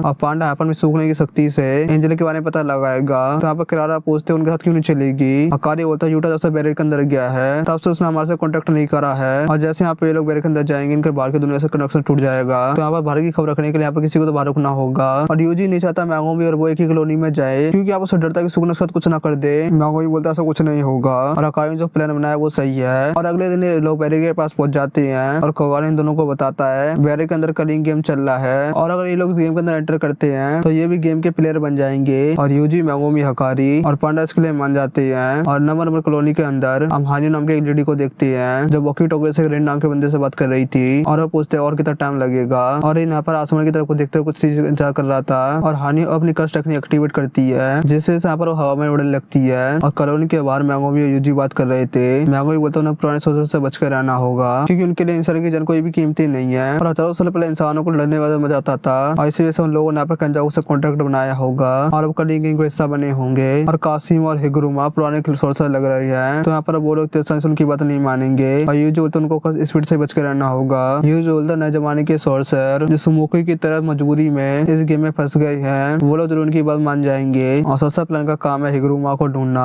अब ये दोनों एक साथ बैरक के अंदर एंटर करते हैं, लेकिन यहाँ पर ये लोग अलग अलग हो जाते हैं और आसमान से गिरने लग जाते हैं। और जब भी कोई यहाँ पर इस गेम में एंटर करता है वो यहाँ पर आसमान से गिरते हुए आता है। और इसके अंदर पर 9 जगह है जहाँ पर अगर प्लेयर गिरते हैं और ये चीज यहाँ पर रूल में नहीं लिखी गई थी और जगह पर कुछ खिलाड़ी पहले से कैंप करके बैठे हुए थे और जैसे यहाँ पर कोई नया बंदा है वैसे ये लोग उसे खत्म कर सके। और यहाँ पर आसमान से गिरते हुए यूजी को देखता है और तुरंत यहाँ पर सिग्नल दे देता है और हानि यहाँ पर उड़ते हुए आती है और यूजी यहाँ पर टक्कर मार देती है और दोनों जाकर एक बिल्डिंग से टकराते हैं और हानियों के अटैक से लोग तुरंत ही मर जाते हैं। लेकिन यहाँ पर यूजी को कुछ भी नहीं हुआ था और वहाँ पर समझ आता है कि यूजी यहाँ पर काफी पावरफुल है और वहाँ पर अपने साथी को यहाँ पर बुला लेती है और तब यहाँ पे यूजी से एक पत्थर मारता है जिस वजह से हानि यहाँ पर नीचे गिरने लग जाती है और तब हानियों का साथी हवा भी यहाँ पर जाता है जिसके पास यहाँ पर हेलीकॉप्टर वाली टेक्निक थी और वहाँ पर हेलीकॉप्टर बनकर उड़ने लग जाता है और हवा यहाँ पर यूजी पे गुस्सा हो जाता है कि उसने हानियों को गिरा दिया और यूजी यहाँ पे सोच सकता है वो इन लोगों से हिगुरुमा के बारे में कुछ पूछ लेगा और यहाँ पर दूर से लोगों को देख रहा था और वहाँ पे पहचान जाता है कि ये बंदा यूजी है। और इधर मैगोमी ने भी एक लड़की को हरा दिया था जिसने यहाँ पर मैगोमी पे पहले अटैक किया था और मैगोमी का चिंता हो रही थी कि यूजी कहाँ पर है। भाई कॉलोनी यहाँ पर सुबह से ही बड़ी थी और दूसरा यूजी और हवा में फाइट हो रही थी और यूजी यहाँ पर हवा को पकड़ नीचे फेंक देता है जिस वजह से यहाँ पर हवा समझ जाता है कि यूजी यहाँ पर काफी पावरफुल है और हवा यहाँ पर सिर्फ अपने पंखे से अटैक कर रहा था। तो इसलिए यहाँ पर यूजी एक बिल्डिंग के अंदर चले जाता है और हवा यहाँ पर बिल्डिंग को काटते हुए सीधे यूजी की तरफ आ रहा था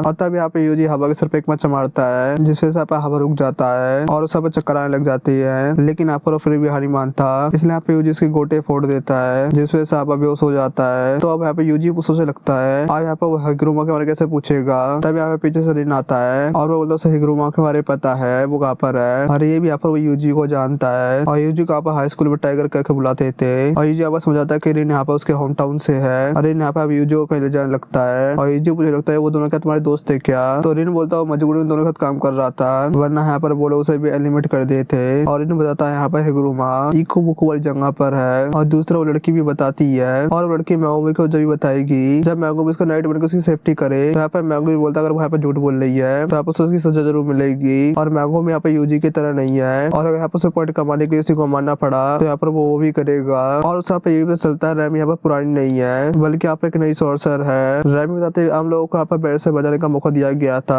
लेकिन हम जैसे सोर्सर जो जगह में पहले से रह रहे थे हम लोगों को ये मौका मिला ही नहीं और हम लोगों के लिए करेंगे बड़ा दिन पहले शुरू हो गया था और अगर यहाँ पे ये लोग फाइट नहीं करेंगे तो लोगों का एलिमिनेट कर दिया जाएगा और सब लोग यहाँ पर सिर्फ सर्वाइव करने के लिए कोशिश कर रहे हैं। और मैं यहाँ पर समझ आता है पुराना सोर्सर तो उनके लिए खतरा है ही लेकिन यहाँ पर नए सोर्सर उनके लिए खतरा बन सकती है और ये बात यहाँ पे यूजी को पता ही नहीं है। रैम यहाँ बताते हैं हिगुरुमा शिंजुकू वाली एरिया में है और इसी से थोड़े पे खत्म हो जाता है। कैसा लगा आज का वीडियो जरूर बताना और अगर आता वीडियो देख रहे थे इसका जो वीडियो को लाइक भी कर देना।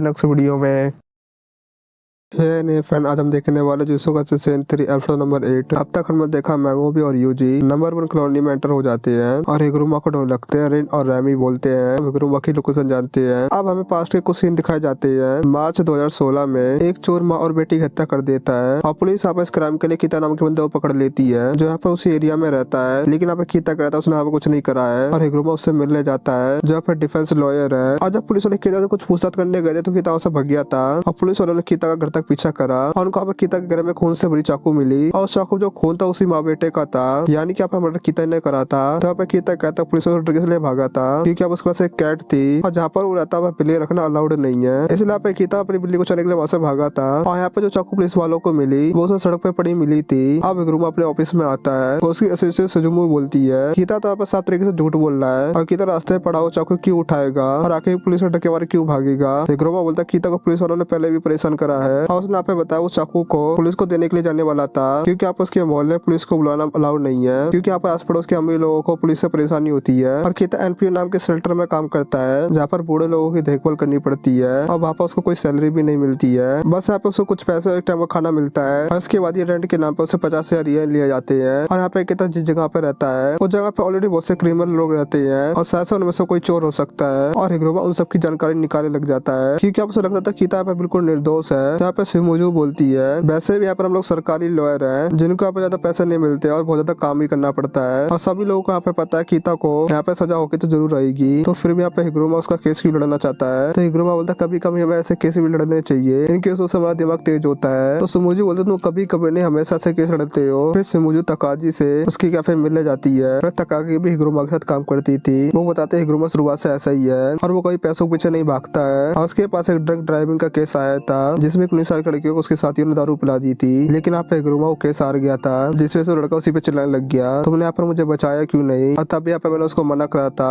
ऐसे केस मत लिया करो जहाँ पर जीतना मुश्किल होता है और कमजोरी की रक्षा करना है बस स्टोरियों में अच्छा लगता है। और इस सब के चक्कर में हिग्रोमा अपनी मेंटल हेल्थ खराब ना कर ले। और यहाँ पे हिग्रोमा अपनी पूरी मेहनत लगाकर कीता को इनोसेंट साबित कर देता है। और यहाँ पे क्राइम वाले दिन से कीता के मोहल्ले से लड़का पुलिस से गायब है और यहाँ पे हो सकता है वो चोरी उसी ने की हो। और जिस टाइम पर मर्डर हुआ था और यहाँ पे मर्डर वाले टाइम पर कीता यहाँ पे एक स्टोर के कैमरे में कैद हुआ था और साथ ही यहाँ पे कीता के घर से कोई चोरी वाला आइटम भी नहीं मिला है। और कीता यहाँ पे हिग्रोमा का धन्यवाद करता है और कीता यहाँ पे हिग्रोमा को शुक्रिया बोलता है उसकी यहाँ पे मदद करने के लिए। लेकिन यहाँ पे हिग्रोमा जानता था सामने वाली पड़े दोबारा से अपील जरूर करेगी। और फिर से यहाँ पे ट्रायल होता है कीता को यहाँ पे मुजरिम ठहराया जाता है। और यहाँ पे हिग्रोमा जैसे छोटे लॉयर्स के पास और ना ही ज्यादा फंडिंग होते ना ज्यादा लोग जिस वजह से आप उन्हें सबूत पेश नहीं कर सका। कीता यहाँ पर निर्दोष है और फिर से आप उसे अपील करने के लिए आप सुप्रीम कोर्ट जाना होगा, लेकिन यहाँ पे वो लोग छोटे मोटे केस लेते ही नहीं है। और कीता यहाँ पर हिग्रोमा की तरफ देखता है उसकी आंखों में गुस्सा और नफरत दोनों ही थी। और हिग्रोमा पे काफी शौक हो जाता है ये बंदा इस तरीके से मेरे को क्यों देख रहा है। और तकादी ने उससे पूछा तो उसके मन में क्या है। तो हिग्रोमा ने बताया था मैं कोई हीरो तो हूँ नहीं जो मासूम लोगों की रक्षा करते फिरे, मैं तो बस उसको गलत होता नहीं देख सकता। कानून यहाँ पे अंधा होता है यहाँ पर वो सबके लिए बराबर है। और यहाँ पे कानून की वजह से सभी लोग यहाँ पे अंधे हो जाते हैं क्योंकि यहाँ पर वो लोग कड़वी सच्चाई नहीं देखना चाहते। लेकिन यहाँ पे न्याय के लिए हिग्रोमा अपनी आंखें में खुली रखेगा चाहे यहाँ पर वो अकेला क्यों ना हो। तो जज कहता है इस फैसले से किसी को प्रॉब्लम हो तो 15 दिन के अंदर हाई कोर्ट में अपील दे सकता है। और अब यहाँ पे हिग्रोमा खड़ा होकर अपना हथौड़ा टेबल पे मारने लग जाता है और ये देखकर सब हैरान हो जाते हैं और बोलो देखते हैं हिग्रोमा के ऊपर एक बड़ा सा सेकीगामी आ गया था। और हिग्रोमा बोलता है सभी लोग बैठ जाओ ये ट्रायल तो बस शुरू होगा।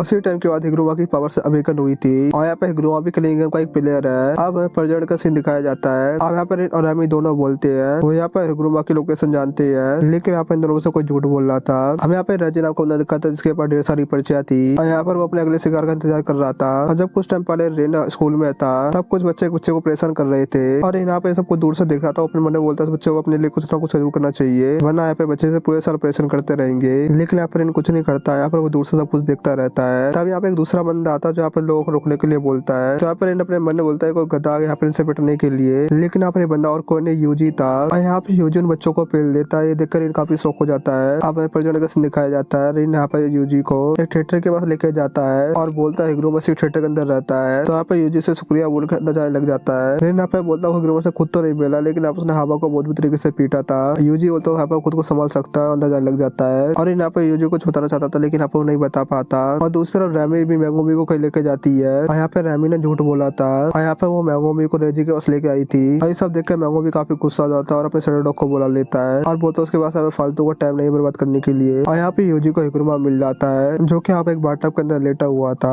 हिग्रोमा बोलता है ऐसा करने में काफी ज्यादा मजा आता है और यूजी यहाँ पे हिग्रोमा से सीधी बात करने लग जाता है। तो हिग्रोमा बोलता है मैं यहाँ पे एक लॉयर हूँ, हम मुझसे यहाँ पे बात करने की कीमत 5000 येन है। जो सुनकर यहाँ पे यूजी चौंक जाता है लेकिन हिग्रोमा बोलता है यहाँ पे मजाक था, आखिरकार लालची लॉयर बनकर कैसा लगता है। और यूजी यहाँ पे समझ आता है हिग्रोमा यहाँ पे कोई पुराना सोर्सर नहीं है, यहाँ पर बस यहाँ पर वो नॉर्मल इंसान है जिसे यहाँ पे जूसू की पावर्स मिल गई है। यहाँ पर हो सकता है यहाँ पर वो सब अपनी बातों से मना ले। और दूसरी तरफ रेजी को पता चल जाता है कि मैगो यहाँ पे काफी स्ट्रॉन्ग है। तो यहाँ पर वो अपनी टीम ज्वाइन करने के लिए बोलता है और पूछता है वो कलिंग गेम को कितना कुछ जानता है। मैगो भी बोलता है यहाँ पे रिचुअल है, रिचुअल के पूरे होते पूरे जापान के लोग बदल जाएंगे। और ये सुनकर यहाँ पर रेजी ऐसा लगता है और वो बोलता है कि तुम क्या केंजाकू को जानते हो। और मैगो भी बोलता है उसे पता था यहाँ पे केंजाकू नाम का एक बंदा तो होगा। और रेजी का हमारा केंजाकू का यहाँ पे प्लान और कुछ है। मान लो यहाँ पे 1000 सोर्सर इस गेम में हिस्सा ले रहे हैं। यहाँ पे हर कॉलोनी में 100 सोर्सर है और इन सब कॉलोनी में कासिमा और हिग्रोमा जैसे स्ट्रॉन्गेस्ट सोर्सर भी है और सभी के सभी कलिंग गेम को खत्म कर सकते हैं। और इन दोनों ने यहाँ पे लगभग 60 लोगों को मार दिया है। और मैगोबी ने यहाँ पे ये बात नोटिस करी थी कि इस कॉलोनी में काफी सन्नाटा था। रेजी तथा कुछ मॉडर्न सोर्सर तो आसमान से टपकते ही मर गए थे। और अगर यहाँ पे केंजाकू का एनर्जी चाहिए होती तो यहाँ पर वो ऐसा एंट्री गेट नहीं रखता और वापस आता सोर्सर आपस में लड़ते ही रहे। और रेजी का पे ये मानना जब सारे स्ट्रॉन्गेस्ट कैरेक्टर बच जाएंगे तो यहाँ पर वो बम फोड़ कर सभी लोगों को मार देगा और कलिंग गेम को खत्म कर देगा। अब यहाँ हम केंजाकू को देखते हैं जो यहाँ पे चाइना के गवर्नमेंट के लोगों से कुछ बात करने गया था। और यहाँ पे इधर दूसरी तरफ यूजी हिग्रोमा से बोलता है आप कलिंग गेम खत्म कराना चाहता है और अभी तो आप एक नया रूल ऐड करना चाहता है जिसके लिए आप उसे हिग्रोमा के पॉइंट्स चाहिए। हिग्रोमा आप इसके लिए मना कर देता है और असली दुनिया का कानून यहाँ पे काफी ज्यादा खोखला है और वहाँ पर देखना चाहता है कलिंग गेम का कानून यहाँ पर कैसा है और यहाँ पर जाना चाहता है जो इस गेम के रूल को तोड़ेगा उसे आपस जगह से मिलेगी। यहाँ पर उन लोगों को अपनी बात रखने दी जाएगी या उन लोगों को सीधे सजा हो जाएगी। इसलिए यहाँ पर वो नहीं चाहता होता है गेम यहाँ पे जल्दी खत्म हो जाए, और वहाँ पर देखा जाता है यहाँ पे लोगों की टेक्निक कैसे रिमूव होगी। यूजी बोलता है कलिंग यहाँ पे एक रिचुअल है और रिचुअल खत्म होते ही सारे लोग यहाँ पर मारे जाएंगे। विक्रम बोलता है ऐसा कुछ नहीं होगा, कलिंग हमेशा चलती रहेगी, क्योंकि यहाँ पे इसके रोल में ये लिखा है। यहाँ पे यूजी समझ आता है ऐसे नहीं मानेगा। यूजी यहाँ पर सीधी धमकी देता है, यहाँ पर मुझे तुम अपने 100 पॉइंट इस्तेमाल करने दो। विक्रम बोलता तूने कभी ऐसे किसी इंसान को मारा जिससे तुम यहाँ पे गुस्सा दिलाए हो। और यूजी यहाँ पे देखता है हिग्रुमा के पीछे एक शिकिगामी आ गया था। यहाँ पे हिग्रुमा के पास लोग 100 पॉइंट, इसका मतलब यहाँ पर वो 20 लोगों को निपटा चुका है। तो यहाँ पे यूजी को थोड़ा बच के लड़ना पड़ेगा। और यहाँ पे हिग्रुमा यूजी के सामने आके बोलता है डोमेन एक्सपेंशन। अच्छी सी थोड़े पे खत्म हो जाता है। कैसा लगा आज का एपिसोड कमेंट कर जरूर बताना, और अगर तो वीडियो देख लो तो उसका जो कर देना, वीडियो को लाइक भी कर देना। चलो मिलते हैं नेक्स्ट वीडियो में।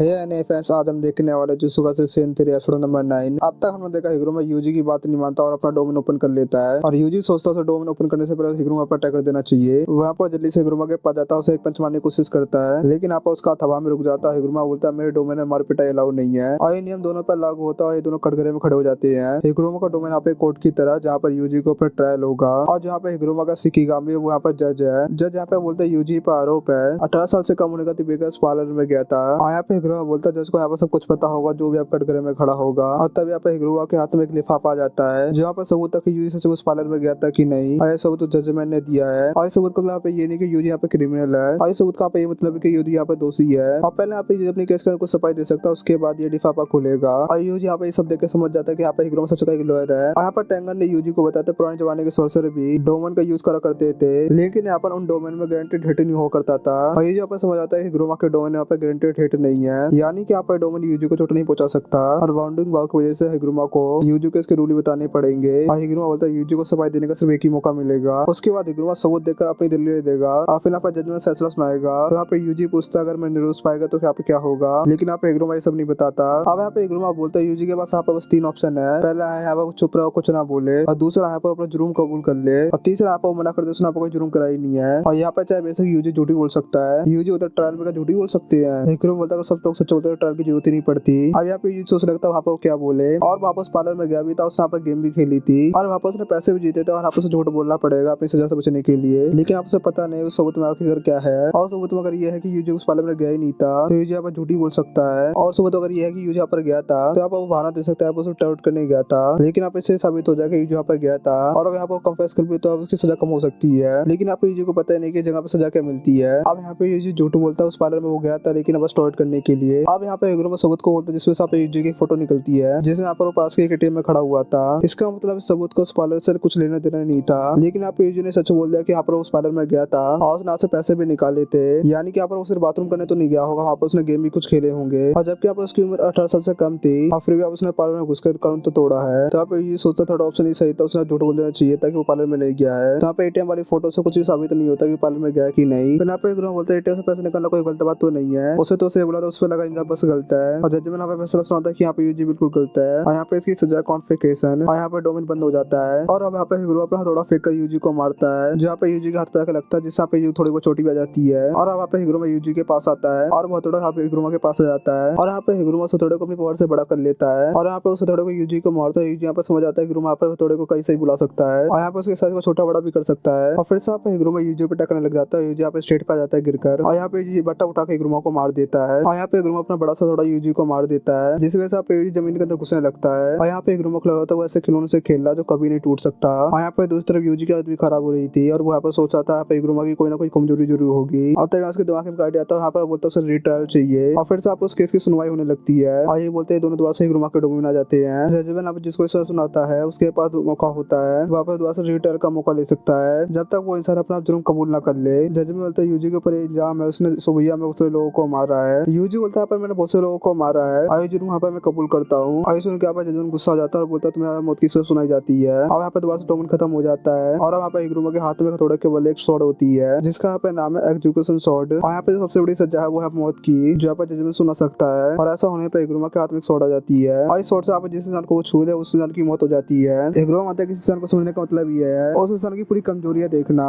लेकिन अपना प्रॉब्लम ये है जब आप किसी इंसान की कमजोरी देखता है उस आप इंसान से नफरत हो जाती है, और रोज रोज यहाँ पे क्रिमिनल को देखकर वहाँ पे उसका दिमाग खराब हो रहा था। और यहाँ पे उसके हर इंसान कमजोर है, चाहे वो यूजी हो या और कोई। और यहाँ पे अंधेरे में मोती जलाने से अंधकार खत्म नहीं हो जाता है। और यहाँ पे हिगुरमा के सीनियर ने पूछा था यहाँ पर लॉरी के बदले सीधे जज क्यों नहीं बन जाता है। और वहाँ पे हिगुरमा को तो ये चीज इंसान को स्पेशल बनाती है। और ये बात आप हिगुरमा को इसलिए याद आई है, यूजी ने यहाँ पे ऐसे जुर्म को कबूल कर लिया था जो यहाँ पे उसने कभी किया ही नहीं। और यहाँ पे सऊद लिफाफ जो यहाँ पे हिगुरमा को दिया जाता है उसे परिपत्र से जाता है। और यहाँ पे उस लिफाफ में लिखा हुआ था कि यहाँ पे यूजी नहीं सुकुना ने लोगों को मारा था। और यहाँ पे यूजी किसी तरीके से हिगुरमा की शॉट से बचा हुआ था। और यहाँ पे हिगुरमा अपनी शॉट को गायब कर देता है। तब यहाँ पे यूजी से पंच मारता है। और इसे देख के यहाँ पे यूजी में काफी शौक हो जाता है। और यहाँ पे हिगुरमा बोलता है उस समय यहाँ पे यूजी की बॉडी पे सुकुना ने कंट्रोल किया हुआ था, यानी कि यहाँ पे यूजी ने कोई भी जुर्म नहीं किया है। लेकिन यहाँ पे फिर भी यूजी बोलता है इन सब में मेरी गलती थी, लेकिन यहाँ पे तुमने तलवार को गायब क्यों किया। तो यहाँ पे हिगुरमा बोलता है मुझे यहाँ पे याद आ गया कि मैं लॉयर क्यों बनना चाहता था। और साथ साथ यूजी ऐसे और भी लोग हैं जिन्हें हिगुरमा की जरूरत पड़ेगी। और अब यहाँ पे वो मान जाता है अपने 100 पॉइंट देने के लिए यूजी को। हिगुरमा यूजी से वो सब तुमने जानो कुछ किसी को मारा है। जिस बार यहाँ पे यूजी बोलता है हाँ, तो हिगुरमा बोलता है तुम्हें उसमें काफी बुरा लगा होगा। और यहाँ पे यूजी की बात मानते हो यहाँ पे हिगुरमा एक और रूल ऐड कराता है। और यहाँ पे रूल ये था यहाँ पे प्लेयर एक दूसरे को अपने पॉइंट दे सकते हैं। इसके बाद यहाँ पे हिगुरमा एक पॉइंट अपने यूजी को देता है, यानी कि अब 19 दिन तक यूजी बिल्कुल सेफ है। अब यहाँ पे हिगुरमा जाने लग जाता है। तो यहाँ पे यूजी पूछता है क्या तुम हमारी मदद कर सकते हो। तो यहाँ पे हिगुरमा बोलता है जब यहाँ पे उसने डोमेन खोला था तो वहाँ पे उसने जज और सामने लोगों को मार दिया था क्योंकि उन लोगों ने गीता को गलत सजा सुनाई थी। और वही उन दोनों को मारने को यहाँ पे 2 पॉइंट मिले थे और बाकी 100 पॉइंट से कलिंग गेम आने का मिली है। और जब यहाँ पे कलिंग गेम खत्म हुआ तो हिगुरमा अपने आप को पुलिस को दे देगा। और अगर यहाँ पे यूजी के साथ रहा तो यहाँ पर उसे अपने आप से ज्यादा नफरत हो जाएगी और इतना क्या वो चले जाता है। और इसी सीन पे खत्म हो जाता है। कैसा लगा आज का वीडियो जरूर बताना। और अगर आता है वीडियो देखो तो जरूर देना, वीडियो को लाइक भी कर देना। फिर मिलते हैं नेक्स्ट वीडियो में। हे एनएफएस, आज हम देखने वाले jutsu versus season 3 episode number 10। अब तक यहाँ पे हमने देखा यूजी के कहने पे हिगुरमा एक और नया रूल ऐड करा देता है। और यहाँ पे दूसरी तरफ रेजी मैंगोमी को बता रहा था केंजाकू अपने यहाँ पे और कुछ है। और जब हर कॉलोनी में एक स्ट्रॉन्गेस्ट सॉर्सर बच जाएगा तो वहाँ पर वो बम गिरा के सबको मार देगा, जिससे यहाँ पे कलिंग का मकसद पूरा हो जाएगा। इसलिए यहाँ पे रेजी स्ट्रॉन्गेस्ट लोगों से दोस्ती कर रहा है और आने वाली मुसीबत से एक साथ लड़ सके। तो मैंगोमी बोलता है लड़की रैमी स्ट्रॉन्ग तो लगती नहीं है। तो यहाँ पर रेजी कहता है यहाँ पर लोगों को रेजा का यहाँ तक ले आती है मेरे पास। यहाँ पर लड़कियों पर कोई ज्यादा शक भी नहीं करता, मतलब कि यहाँ उसका पूरा काम हो जाएगा। तो इसके मारे तुम उसके पॉइंट ले लोगे। रेजी बोलता है ऐसा बिल्कुल भी नहीं है। और रेमी बोलता है मेरा ट्रू नाइट है। मैंगोमी बोलता है यहाँ पर तुम दोनों बहम में हो और तुम दोनों के मिलाकर 100 पॉइंट होते हैं ना। तो रेजी बोलता है हाँ, तो मैंगोमी बोलता है तुम दोनों अपने पॉइंट मेरे को दे दो, क्योंकि यहाँ पर मैं एक नया रूल ऐड करने वाला हूँ कि यहाँ पर प्लेयर एक दूसरे को अपने पॉइंट दे सकते हैं। तो रेजी बोलता है तुम यहाँ मतलब बातों से नहीं मानोगे। तब यहाँ पीछे से हरी नाम का बंदा मैंगोमी पे अटैक कर देता है, लेकिन यहाँ पे मैंगोमी छुपकर उस पर अटैक कर देता है और यहाँ पर उसको उठाकर नीचे फेंक देता है। और फिर यहाँ पर शैडो डॉग रेजी पे अटैक कर देता है और यहाँ पे मैंगोमी रेमी को धमकी देकर छोड़ देता है अपनी गंदी शक्ल मुझे दोबारा मत दिखाना। और दूसरी तरफ रेजी ने शैडो डॉग को घायल कर दिया था और रेजी मैंगोमी से बोलता तुम तो यहाँ पे काफी नाजुक निकले और तुम यहाँ पे रेमी को ऐसे जाने दे रहे हो और यहाँ पे तुम्हें हमारे पॉइंट से तुम्हें हमें मारना पड़ेगा, वरना यहाँ पे बाद में तुम ही पछताओगे। तब यहाँ पे रेजी का एक और साथी अटैक कर देता है, जिस वजह से यहाँ पे थोड़ा धमाका होता है। तो यहाँ पे रेजी चलाता हम यहाँ पर है कहीं धमाके से तुम हमें मत मार देना। और ये बंदा यहाँ पे अजोनोकी होता है और ये कहता है मैंगोमी मरा की नहीं। और रेमी अपने बालों से मैंगोमी पे अटैक करती है, लेकिन यहाँ पे मैंगो इसकी छोटी पकड़ के उसको यहाँ पे गिरा देता है और मैंगोमी बोलता है मैंने बोला तुम यहाँ से भाग जाओ। तब यहाँ पे रेजी तो पेट्रोल के बिल मैंगोमी की तरफ फेंकता है, जहाँ पे पेट्रोल बदल के मैंगोमी को भिगा देती है। और यहाँ पे हाजोनोकी अपने खुद दांत मैंगोमी की तरफ फेंकता है, जिससे यहाँ पर एक और धमाका होता है, लेकिन यहाँ पे मैंगोमी बच गया था। रेजी और हाजोनोकी बात करते हैं, बंदा यहाँ पे काफी दमदार है, लेकिन यहाँ पर वो बंदा थक गया होगा। और यहाँ पे मैंगो ने रेमी को भी बचा लिया था और वहाँ पर रेमी को समझाता है इन दोनों का तुम्हारी कोई चिंता नहीं है और तुम यहाँ से चली जाओ। लेकिन यहाँ पर रेमी मैंगो पे अटैक कर देती है। तो मैंगो बोलता तुम यहाँ पर समझ नहीं आ रहा क्या। रेमी कहती है यहाँ पर तुम मेरी रक्षा करोगे और यहाँ पर तुम यहाँ पर मेरे को पसंद करते हो। और रेजी ने भी यहाँ पर मेरे से यही कहा था। तो यहाँ पे मैंगो समझाता है लड़की यहाँ पर थोड़ी पागल है और यहाँ पे किसी की भी बातों में आ जाती है। तब यहाँ पे हारी भी आ जाता है जो कहता है तुम्हें यहाँ पे पता है इतना पुराने कितना समय लगता है। तब यहाँ पे इनके सामने कोगाने आ जाता है जो यहाँ पे कहता है यहाँ पे एक नया रूल ऐड हुआ है, प्लेयर्स यहाँ पे एक दूसरे को अपने पॉइंट दे सकते हैं। और यहाँ पे मैंगो सो जाता है ये रूल यहाँ पे यूजी ने ऐड कराया होगा। और यहाँ पे मैंगोमी और हारी फाइट करने लग जाते हैं और मैंगोमी दोबारा से अटैक करके हारी को नीचे फेंक देता है, लेकिन इस पर मैंगोमी भी इसके पीछे पीछे आता है और यहाँ पर भी तलवार से हारिमी को मार देता है। मैंगो बोलता है कि यहाँ पे वो क्या कर रहा है। यहाँ पे ऐसे लोगों से पॉइंट लेना समय की बर्बादी है और यहाँ पे नए रूल की वजह से उसकी बहन को किसी और को नहीं मानना पड़ेगा। और यहाँ पे बस मैंगोमी को अपने दोस्तों पर भरोसा रखना चाहिए और ठंडे दिमाग से सबको सोचना चाहिए। और कोगाओ ने मैंगोमी को तथा हारी को मारने के लिए यहाँ पे 5 पॉइंट मिलते हैं। तभी रेजी और हाजोनोकी भी नीचे आ जाते हैं और कहता है कितनी बुरी बात है, मतलब टेक्निक यूज नहीं कर पाया। और मैं भी सोचता कि रेमी ने इनका ग्रुप छोड़ दिया क्या, लेकिन अब फिर भी दोनों से आपस में लड़ना होगा। और यहाँ पे पहले धमाके की वजह से उसकी हालत काफी खराब हो गई है और वहाँ से वो भाग भी नहीं सकता और ना यहाँ पर वो अपना डोम इंस्टॉल कर सकता है, क्योंकि उसका पूरा डोम कंप्लीट ही नहीं है, यानी कि यहाँ पे दोनों आराम से उसके डोम से बाहर जा सकते हैं। तभी हाजोनोकी अपने को दांत मैंगो की तरफ फेंकता है और दांत फटने वाला था, तभी पीछे एक बंदा आ जाता है जिससे आपको दांत उसके ऊपर फट जाता है और ये बंदा और कोई तकावा था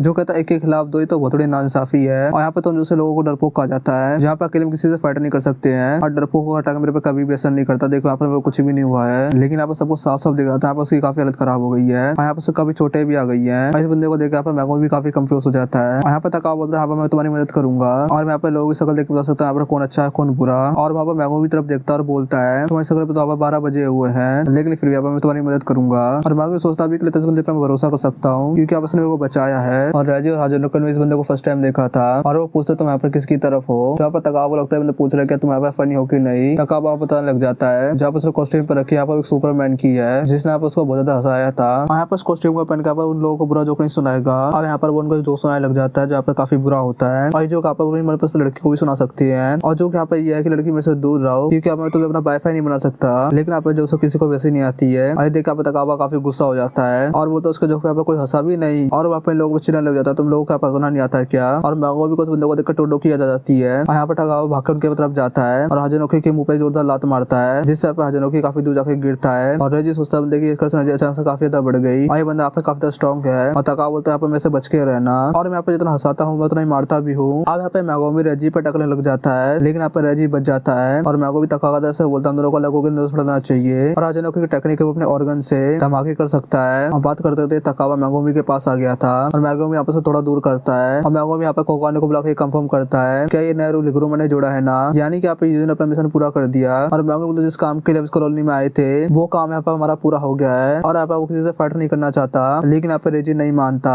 क्योंकि यहाँ पर मैगोमी ने हारी को मारकर उनके ग्रुप के पॉइंट कम कर दिया है। और मैगोमी तकावा से बोलता है उस बंदे हाजिनुको को मार दो, लेकिन आप उसको मारने से उसके सारे पॉइंट छीन लेना। यहाँ पे तकावा मान जाता है और वो हाजिनुको की तरफ जाने लग जाता है और तकावा बोलता है यहाँ पे मैं कॉमेडियन हूँ। मैगोमी बोलता है तुम्हें यहाँ पे जो करना वो करो, लेकिन यहाँ पे बस जीत के आना। अब यहाँ पे हाजुनुको अपना एक और दांत फेंकता है, लेकिन यहाँ पे तकावा अपने पंखे से उस दांत को दूर कर देता है और फिर यहाँ पे तकावा नारुतो से इंस्पायर होकर तकावा के पीछे जाता है और थाउजेंड ऑफ डेथ का इस्तेमाल करता है जिससे यहाँ पे तकावा की हालत खराब हो जाती है और फिर आप उसे लात मारता और दौड़ा देता है। और मैगोमी बोलता है अच्छा वो तकावा मेरी साइड है, जो सुन के तकावा काफी खुश हो जाता है। यहाँ पे तकावा मैगोमी से बोलता है अच्छे से डरना बच्चे, और यहाँ पे हाजिनुको को ढूंढने चले जाता है। रेजी बोलता है इस बंदे की तो यहाँ पे बाटल लगने वाली है क्योंकि आपने हाजिनुको को परेशान करा है। मैगोमी बोलता है पहले यहाँ पे तुम अपनी चिंता करो, इस कॉलोनी में आने का हमारा मिशन पूरा हो गया है और अब अपनी पूरी पावर से तुमसे आपको फाइट कर सकता हूँ। और यहाँ पे मैगोमी नोमी को अटैक करने को बोलता है जिससे यहाँ पे रेजी भगने लग जाता है और यहाँ पे अपने बिल्स को किसी भी चीज में बदल पा रहा था। अब यहाँ पे मैगोमी बड़े से हाथी को समन करता है जिससे यहाँ पे देख के रेजी काफी शौक हो जाता है। यहाँ पे मैगोमी थोड़े बड़े सिकिगामी को भी समन कर सकता है। हाथी यहाँ पे वाटर से अटैक करता है, लेकिन यहाँ पे रेजी अपने एक बिल को सर्फ बोर्ड में बदल देता है और आराम से सर्फिंग करने लग जाता है। यहाँ पे रेजी बस भागते ही जा रहा था और यहाँ पे मैगोमी से बचने की कोशिश कर रहा था पूरी तरीके से और उसमें छोटे छोटे अटैक भी कर रहा था। रेजी बोलता है तुम मेरी टेक्निक समझ गए होगे ना, और जहाँ पे मेरे बिल्स पे लिखा होता है वो यहाँ पे समन होता है। रेजी अब एक होटल का बिल निकालता है जहाँ पे एक 5 स्टार होटल की थी और बिल यहाँ पे 3 रातों का था, यानी कि यहाँ पे इस बिल से रेजी को